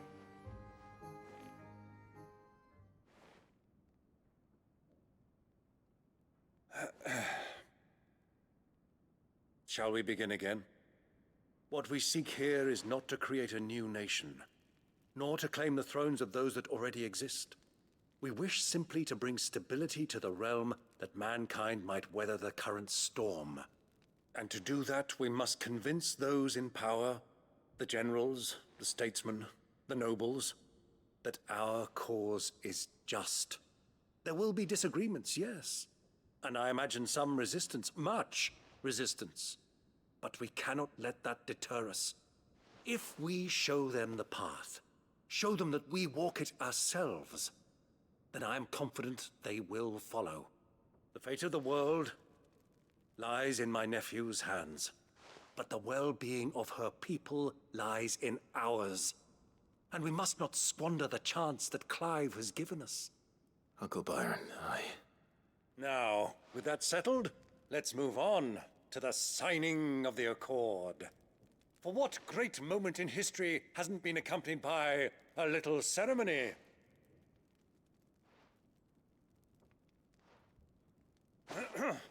Citizens of Valisthea, I present to you the Triunity. Rutherford, Mike Will.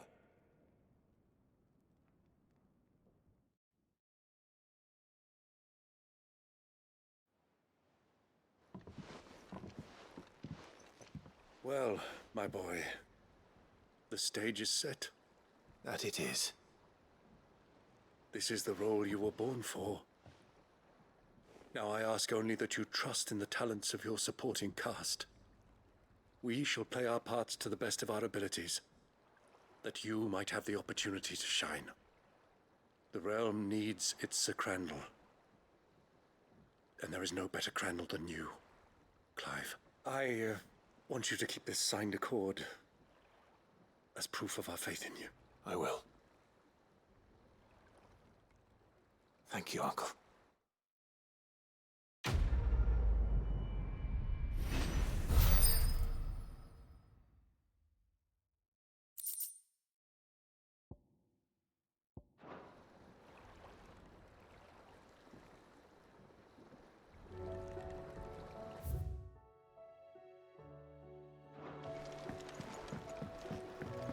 What do you think that thing is?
If Joshua's worried about Jill, I should go and speak with him.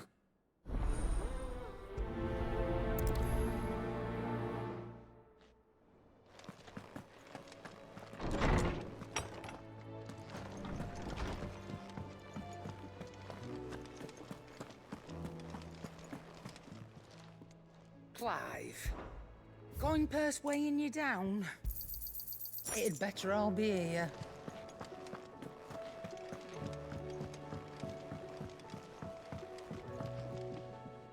Joshua, I read your message. You're right. Jill is different. I don't think I'd realized how different, but Since we returned from Drake's spine, I felt it more and more. I suppose it's not hard to imagine why. She doesn't think she belongs anymore. And that's why we need to remind her she is still one of us. To let her know that we still need her. Now more than ever. That you still need her. But how to do that? When last we were truly close, we were but children. Of course. Do you remember the time we accompanied Father on his annual tour of the Duchy, and Jill and I broke from the procession to ride up Man's Hill? To see the snow daisies, I remember. It was the first time Father had allowed us to join him. And when he realized you were missing, he had the entire retinue down to the pot boys combing the countryside. In the rain. A thunderstorm forced us to take refuge in a grove of oaks before we'd even made it halfway there. It was the Lord Commander who finally found us, and needless to say, he was none too pleased. Then it seems you and Jill have unfinished business. What do you say? Man's Hill. It's not that far. Oh, true. Though I suspect it is also much changed. Little in southern Rosaria remains as it was when we were children. You're saying I should go and scout the area for bandits? I'm saying we should first go and see if there are actually still any snow daisies left. What would you do without me, Clive?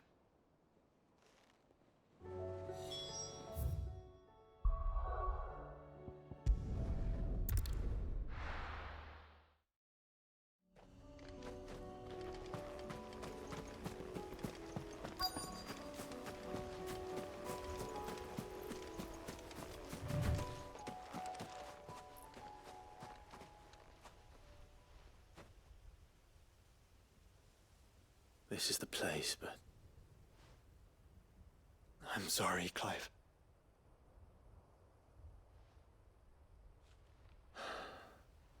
There's nowhere been spared. What do we do now? We keep looking. Man's Hill cannot be the only place where snow daisies grow. Perhaps, but... it's the only place I know of. Knew of. Then why not ask someone who might know of another? Someone in the backyard? To the hideaway, then.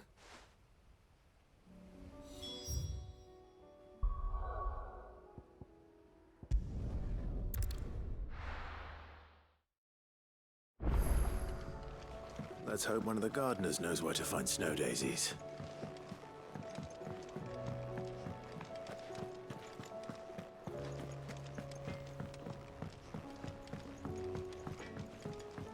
Say what you will, Lady Karen is...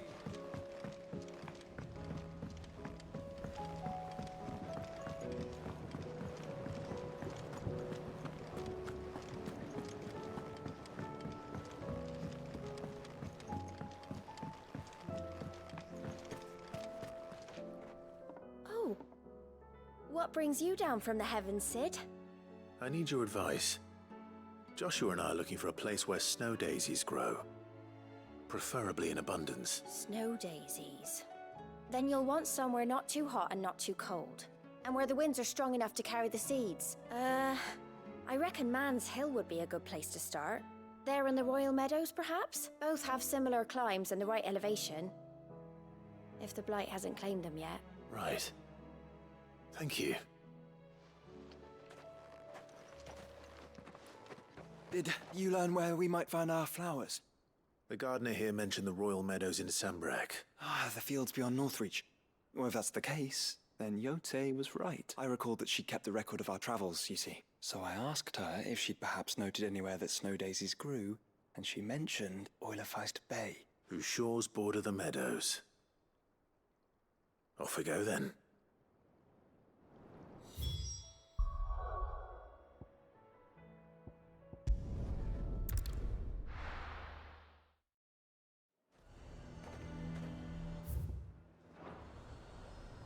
Nazaire might at least have mentioned where in Northreach he'd be testing this recruit.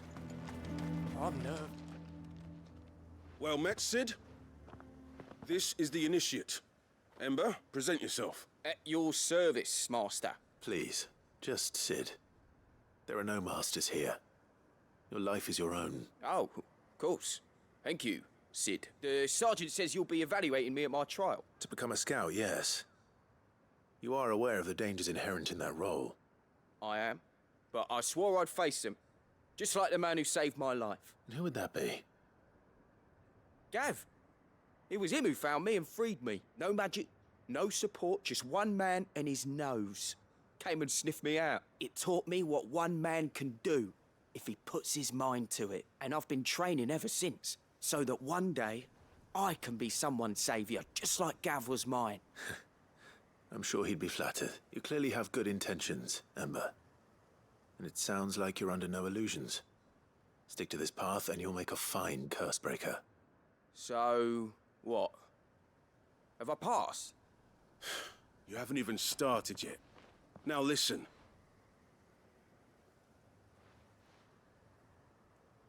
Not far from here is an Imperial lookout, Eastwatch. The guards there record all their sightings in a logbook. You are to find it and bring it here. And bring it here, right. Anything else? No. Sneaking into a heavily guarded Imperial outpost and stealing the logbook would be quite sufficient. You'll need to assess the situation, determine a point of entry, create a distraction and effect an escape, all without being discovered and thrown into an Imperial oubliette. Ember, Gav isn't our best scout because he can do everything. It's essential that you know your limits. Know my limits, right. I won't let you down.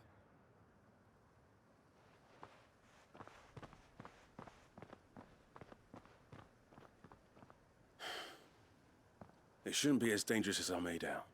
But keep a weather eye on him all the same, would you? On my way. All right, Ember. Impress me.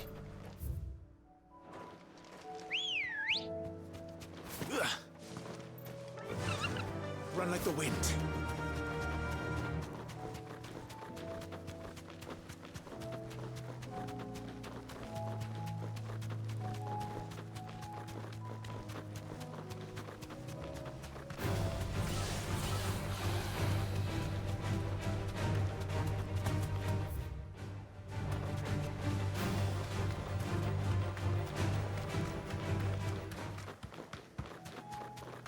These are clean kills.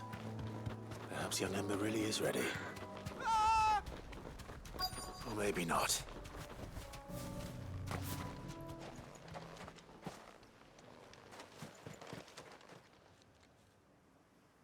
Damn it. Ember, draw your sword! I can't! Then run!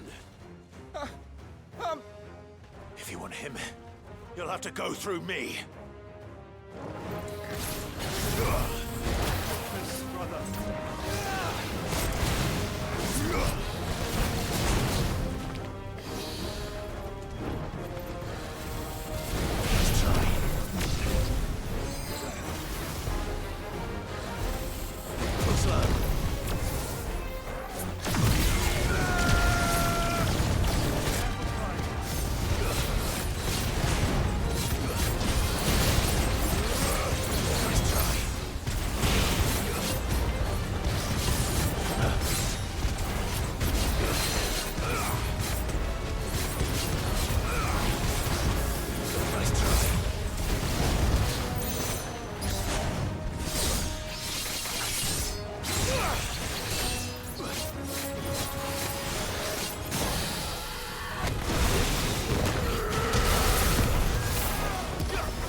Ember, are you...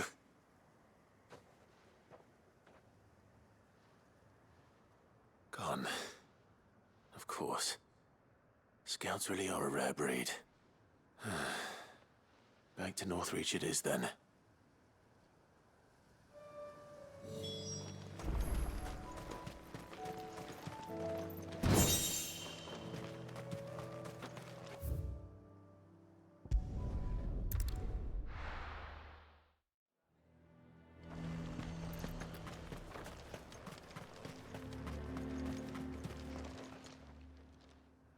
I didn't expect you back so soon. Where is Ember?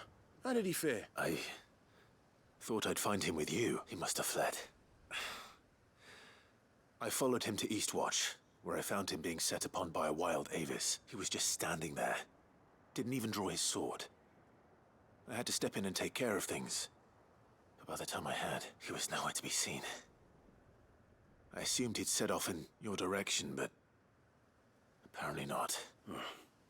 I'm sorry, Sid. I knew the boy had a nervous streak, but he seemed like... The right man for the job?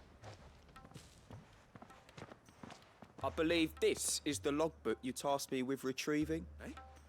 How did you... Don't you tell me you breached the tower while Sid was busy saving your skin. What?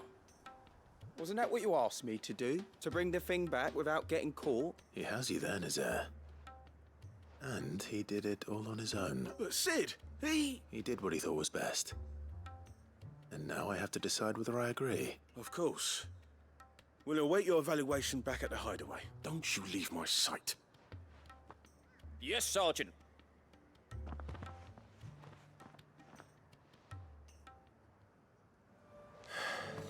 This won't be an easy decision. A fortress? The garrison is threatening to pull their sentries from the markets if we don't cooperate. I would speak with this Duke. Saw the captain just now. Your town needs you.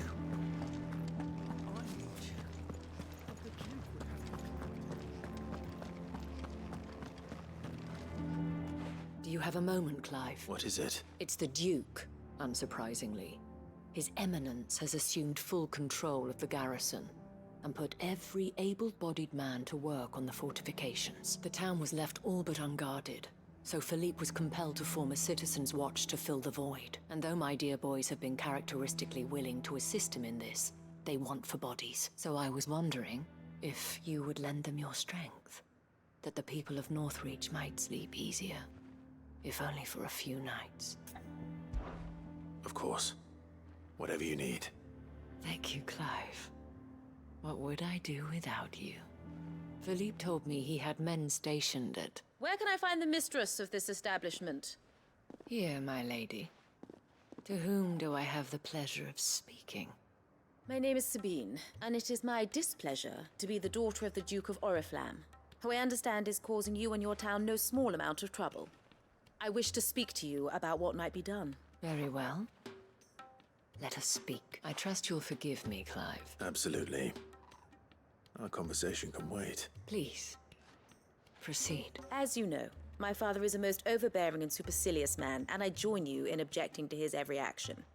Indeed, I owe you my thanks for continuing to argue against his reckless plans. Yet I fear he is not one to be swayed by reason. No. He must be made to face the consequences of his actions. And who would make him do this? I would. Myself and several other like-minded individuals. Were you to join us, we would surely have the strength to drive him from Northreach for good. Does that not seem a trifle... drastic? Drastic action is precisely what is called for. Unless you are content to see your people downtrodden and dispossessed. My father would have it that citizens exist only to serve the Empire. That they should be forced to make every sacrifice to ensure her revival. But he is wrong. It is not the people who must serve the Empire, but the Empire who must serve her people. He's always been like this. Scornful of the opinions of anyone he judged beneath him. But he cannot be allowed to ride roughshod over the common folk any longer. We must fight him. By all possible means. Fight him? No. My purpose is to quell the tension in Northreach, not to stoke it. Respectfully, my lady. Our only chance of saving this town depends upon every one of us uniting against our common enemy. Your father and his followers included. While I understand your frustrations, I cling to the hope that he may yet be won round. False hope, I assure you. But I see that your mind is made up. I shall bother you no longer. If you will extend me the same courtesy, I bid you good day. She certainly has spirit. Indeed. But unfortunately for us, that spirit is only likely to harden the Duke's resolve, which may be enough to seal the fate of this town. Not that she cares. This is all about her and her father. Families. I'm sorry, where were we? Ah, yes. I was about to tell you of Philippe's plans for the town watch, but perhaps it's better that you heard them from him. I believe he's in the market, if you'd be so kind as to seek him out. Right away. It's just a pity I cannot join you. I'd like to see the two of you in action together.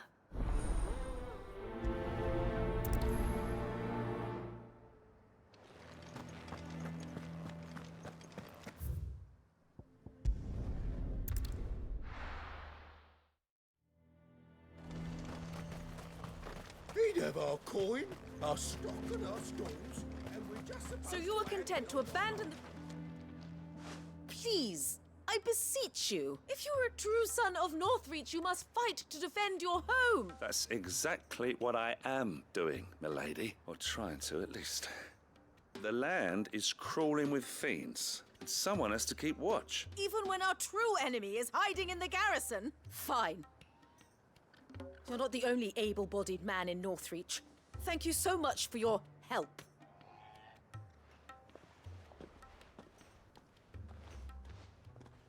She cornered you too, then? Could hardly get a word in edgeways. Like father, like daughter, eh? She made an uninvited appearance at the Vale earlier, hoping to convince the Dame to join her in fomenting rebellion. I bet that went well. Her ladyship seems to have a way with people. Anyway, what brings you here? Our mutual friend thought you might welcome some help. Oh, she did she? Right as always. In fact, you're just the man. We've had some reports, you see. Sightings of, you know what. They're back. Seems that way. All over, too. We haven't been able to confirm anything yet, but if you're willing, you could go and see what's what. Right. Where should I look? You know Grieger's Weep? One of the sightings places them somewhere on its shores. I'm on my way. Thank you, Clive. I'll look into one of the other sightings. Let's rendezvous back here later.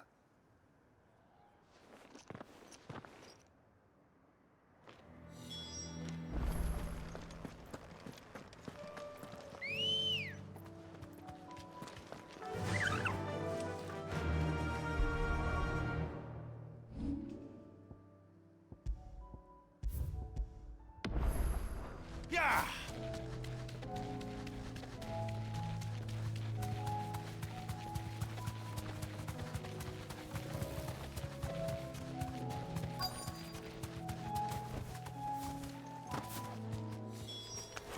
Damn it.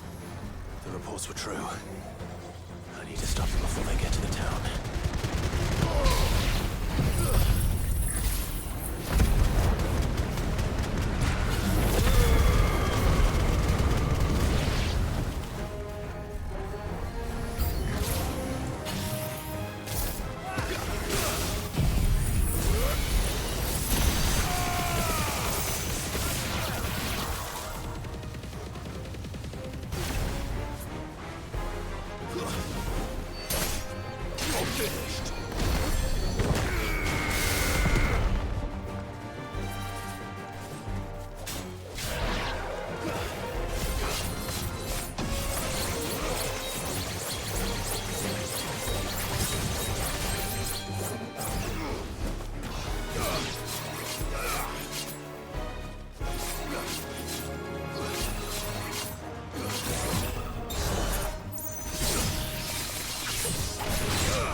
Call that a test, Ultima?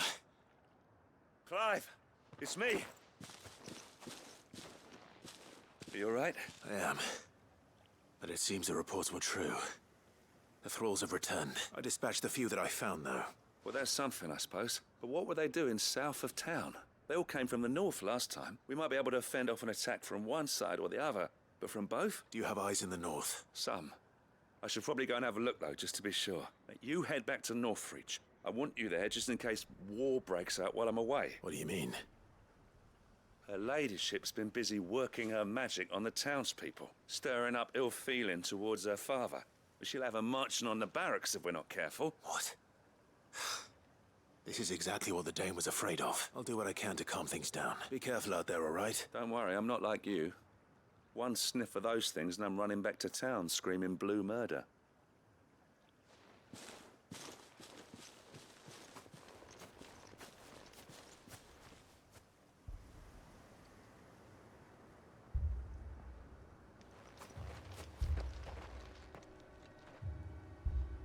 Do you not see, Father? The people of Northreach have given enough, and only a fool would ask for more. Listen to me, Sabine. Where would our people be without their country, hmm? The Empire is their sword and their shield. It is she that ensures they can live without fear. But now she teeters on the brink. Without their sword, how will the people fight? Without their shield, how will they protect their kin? Can the unarmed stand against the advancing hordes? No. But there is yet hope. A new shield, a new sword. A new empire. We can rebuild Sandbreck, just as Great Grieger wills it. Perhaps we could, Father. But we don't want to. Not if it is built on the broken backs of the people. Please, let us not quarrel in the street. You must see that no good will come of this. Our fight is not with each other, but with the threat that draws ever closer to our gates. A threat that your sword has yet to rid us of, Your Eminence. You will hold your tongue, whore! You may have filled my daughter's head with your heresy, but I will not be corrupted. Corrupted? Your daughter's opinions are her own, as you would know if you had ever deigned to listen to her. At least I hope they are your opinions, and not posturing born of a family feud. Northreach deserves better than that. Northreach deserves better than you, Carla. Yes, I know who you are. The slut of Twinside who bedded a Branded.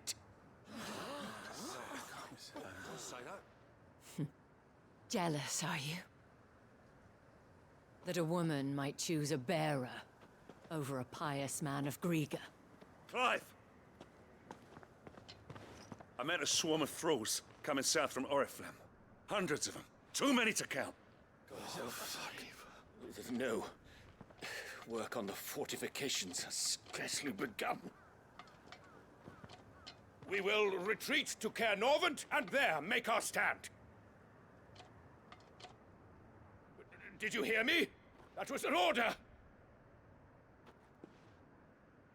While this is but a heartfelt plea, let us make our stand here and protect our homes. Protect those that we love. Together, for Northreach!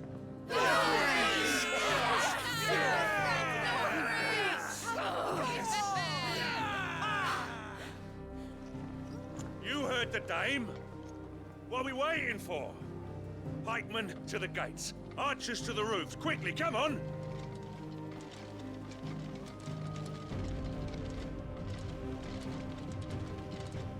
But she is but a common... whore, yes. And we'd follow her to the gates of hell.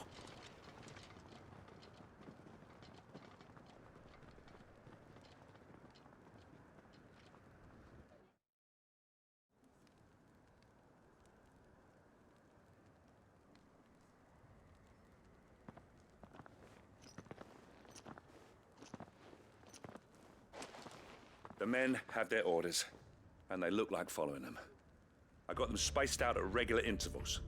Whichever direction the thralls strike from, there'll be someone there to meet them. Thank you, Philippe. Rest assured the people will play their part. The herbalist has donated her stock of medicines to me. Should any of your men be injured, take them to the Vale. We'll see to them there. Thank you, milady. I will. I'll play my part too. You still won for numbers. Unlike the enemy, I only hope I can go some way to evening the odds. Philippe, can I leave the south in your hands? I doubt the thralls by the lake were the last of their number. Of course. I'll lead a party down that way so we don't get taken by surprise. What about you? I'll make my way up the road to Oriflamme. I fought a few of these things. And while I can't promise to hold them all back, I should be able to thin the herd. All right. But take care. Thank you. Both of you. You can thank us when it's over. Till then, madame.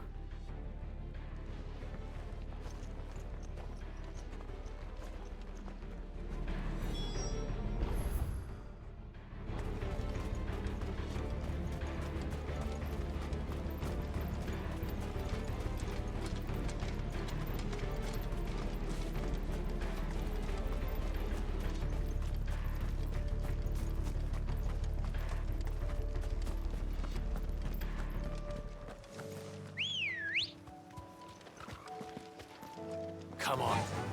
Fly, Ambrosia.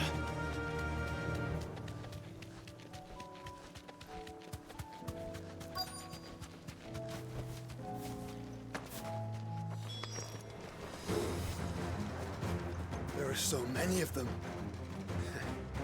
Not for long.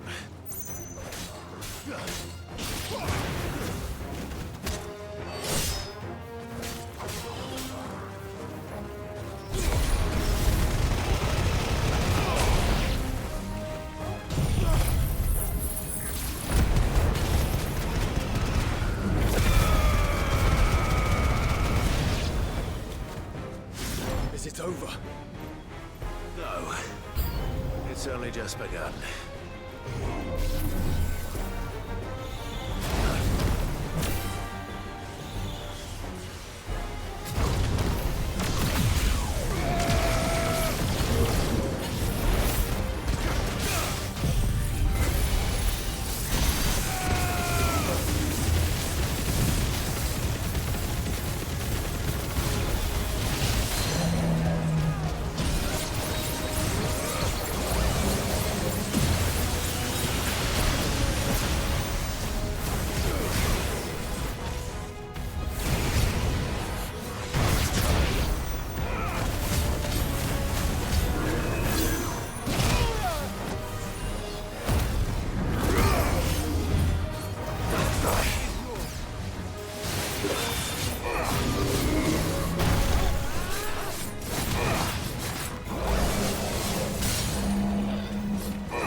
That looks to be the last of them.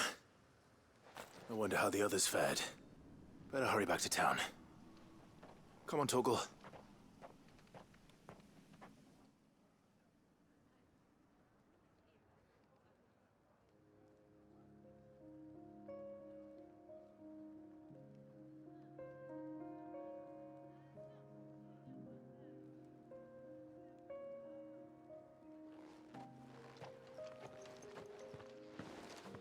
Clive, it's good to see you. And you. The road to Oriflamme is clear. How did you and your men fare? Well, we ended up fighting for our lives down by the lake. Took a few nicks, but nothing the girls at the Vale can't put right. Glad to hear it. Well, it seems we've survived. For the time being, at least. I thank you both for answering the call. You were right, and I was wrong. about everything. I had thought that the only way to unite the people was under the banner of Empire, that without a strong hand to guide them, they would drift apart. To be borne hither and yon by the eddying currents of fate. But you brought them together, not by force, nor by the exercise of goddess-given authority, but by simply being one of them. By knowing what they feel, because you feel it yourself. Our purpose was ever the same, Your Eminence. You were merely distracted by a loftier vision of empire and glory, while our eyes beheld matters closer to home. You have the right of it again, as did you, Sabine. His Radiance said it himself. Sanbreque is naught without her citizens. I forgot that. And I am sorry. I'm sorry too, Father. I should never have taken things so far. I only wanted you to understand how the people felt. How I felt. But my anger got the better of me. Do not blame yourself, my dear. This was my doing. I should have listened to you. To all of you. Your Eminence, your ladyship. I do not doubt that you came here with the best of intentions, but I believe the same could be said of us all. We all want safety, security, prosperity. Not just for Northreach, but for the entire realm. And we may yet achieve it. If only we work together. Will you join us in this? Yes. We shall. Thank you, Your Eminence. Now that that is settled, I must go and see to the wounded. The Vale's doors are always open to any soldier in need of relief. And today there are more than ever before.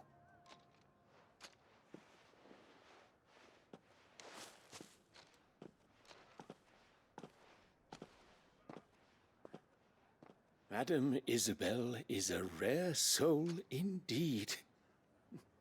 In these dark times, I see that it is not men like me who should lead the realm, but women like her. You're right. If only I'd listened to her when I had the chance. Forgive me for saying so, milady, but you still do. The Dame said it herself. We can turn things around. We just have to work together, and that goes for you, too. You're one of us now. One of you? Well said, Captain. Let this be a new beginning. Not only for Sanbreque, but for us. Well, since there's nothing more to be done here, I should see if Isabel needs any help moving the wounded.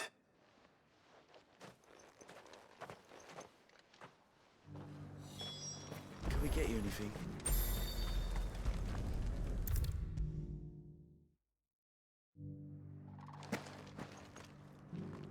How goes the treatment of the wounded? I'd be happy to man one end of a stretcher if it would help. You've helped quite enough for one day, Clive. Thank you. Don't mention it. Oh, but I must. After all you've done for this town, it is the very least you deserve. Tell me, if Northreach had fallen, what would you have done? A woman of your means could find a home anywhere in the realm, but I sense you would rather have died here. It's a long story. For you, madame, I have all the time in the world.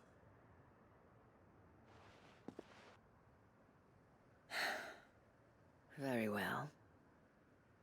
Long ago, I had a life in the Crystalline Dominion. I was Carla then, courtesan to the nobility. So sought after was I that it was only they who could afford my time. Alas, those halcyon days were not to last. For naive as I was, I fell in love with a bearer. He was my master's guard, the gentlest man I have ever known. After they discovered us together, he was whipped bloody and forbidden from ever looking at me again. And so we fled. Not that we had anywhere to flee to.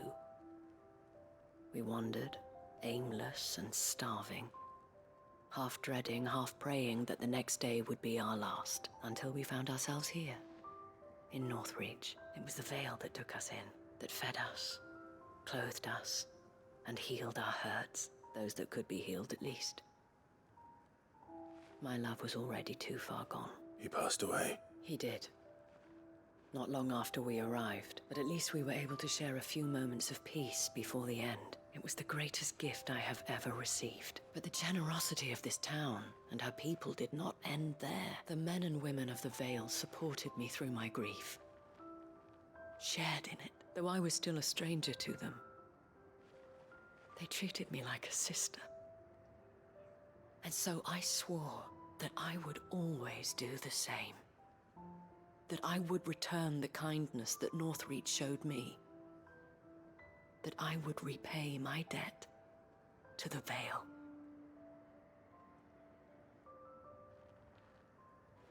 Thank you, Isabel, for sharing this with me.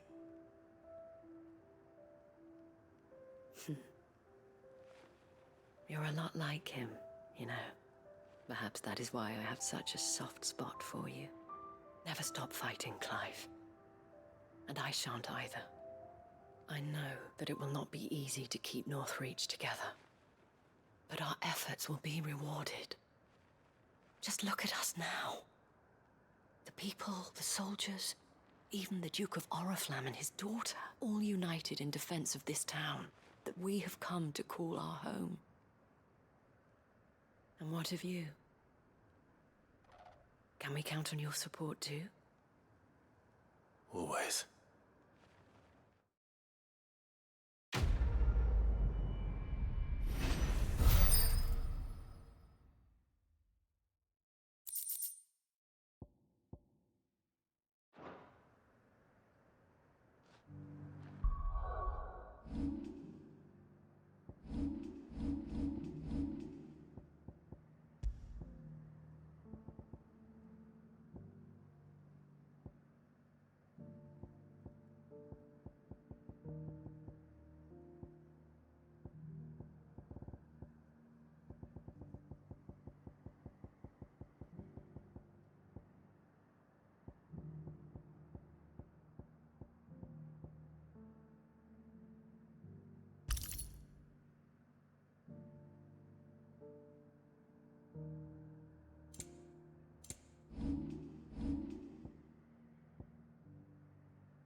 Ready, go? Faster!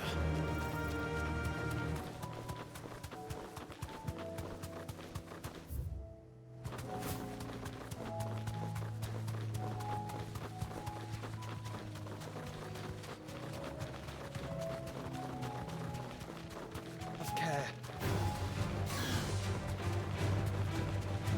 The meadows are vast. Where do we even start? Yote mentioned the coastline. We can start there.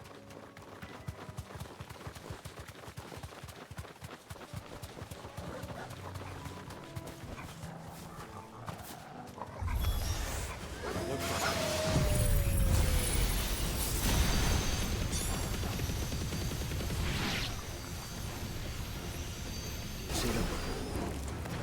We do. Flowers.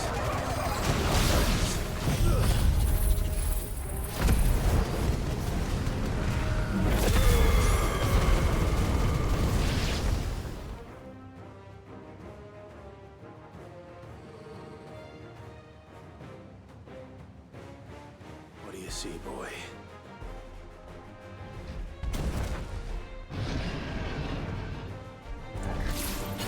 Let's hope this is the last one. Only one way to find out.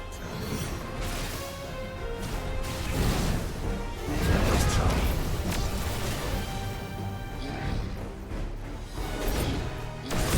Too slow.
was harder than I expected.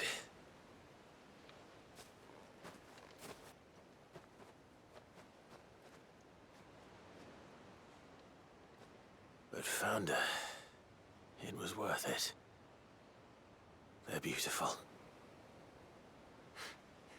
Do you think Jill will like them? She'll love them. Come on. Let's go.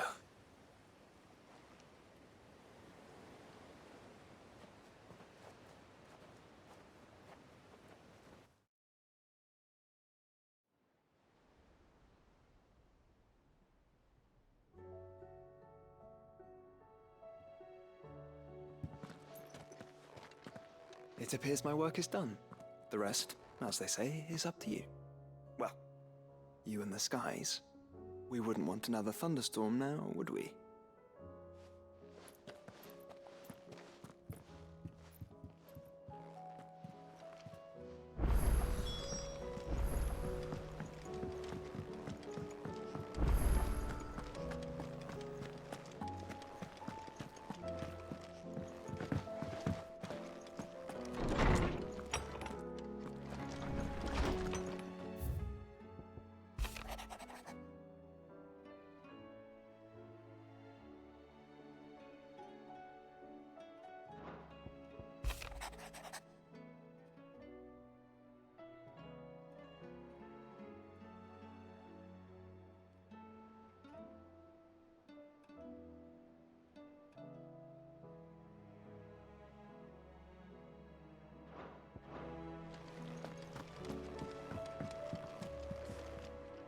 Jill, there's something I'd like to show you.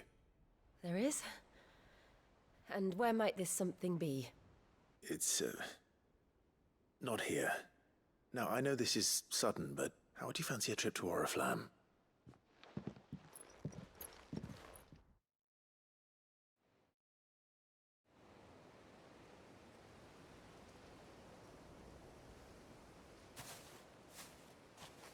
There are so many. This is what you wanted to show me.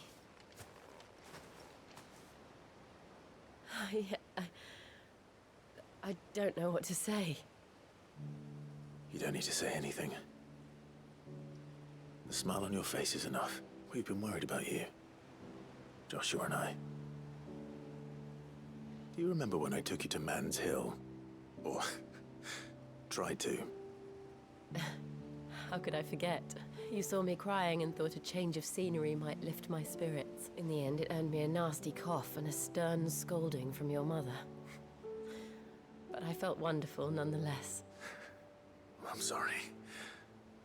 I had no idea what I was getting us both into. But I couldn't bear to see you like that. Before we left, my chambermaid told me she'd overheard your mother talking about my marriage prospects with some of the noblewomen at court. They were debating whether it would be more profitable to marry me off to one of the high houses instead of saving me for the ducal line. No one thought to ask me what I wanted. I was nothing to them. A pawn at best. I felt so trapped. So lonely. I didn't know. But I wasn't alone. You were there. Your hand in mine as we ran for those oaks. And I knew then, no matter what happened, I would be all right. I'll never forget that feeling.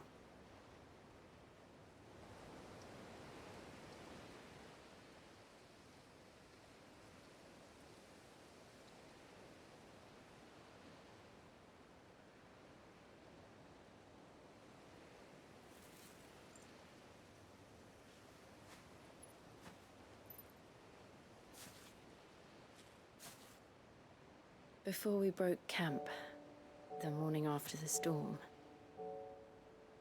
do you know what I did? No? What? I slipped away from my governess to climb the tor. And from there I saw a sea of petals, all reaching for the sun. And I realized No matter how terrible the night, dawn would always come.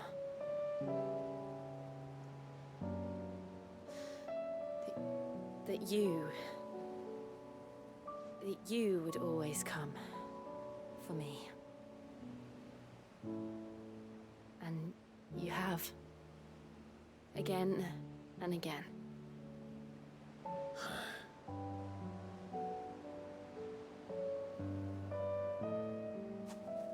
Where do you see us? When all this is over?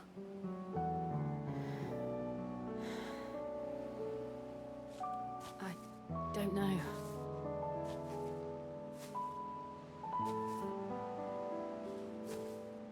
Not here, though. I think I've outgrown the twins. After everything we've been through, the realm just seems so small. I'll need some space to spread my wings. Then that's what you'll have. And I'll stop at nothing to see that you do.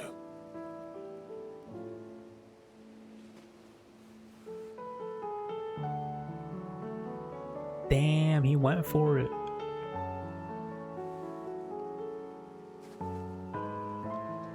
I never was much good at garlands, but it'll have to do. I'll treasure it forever. Thank you, Clive. For this, the flowers, for everything. It's exactly what I needed. You are my treasure.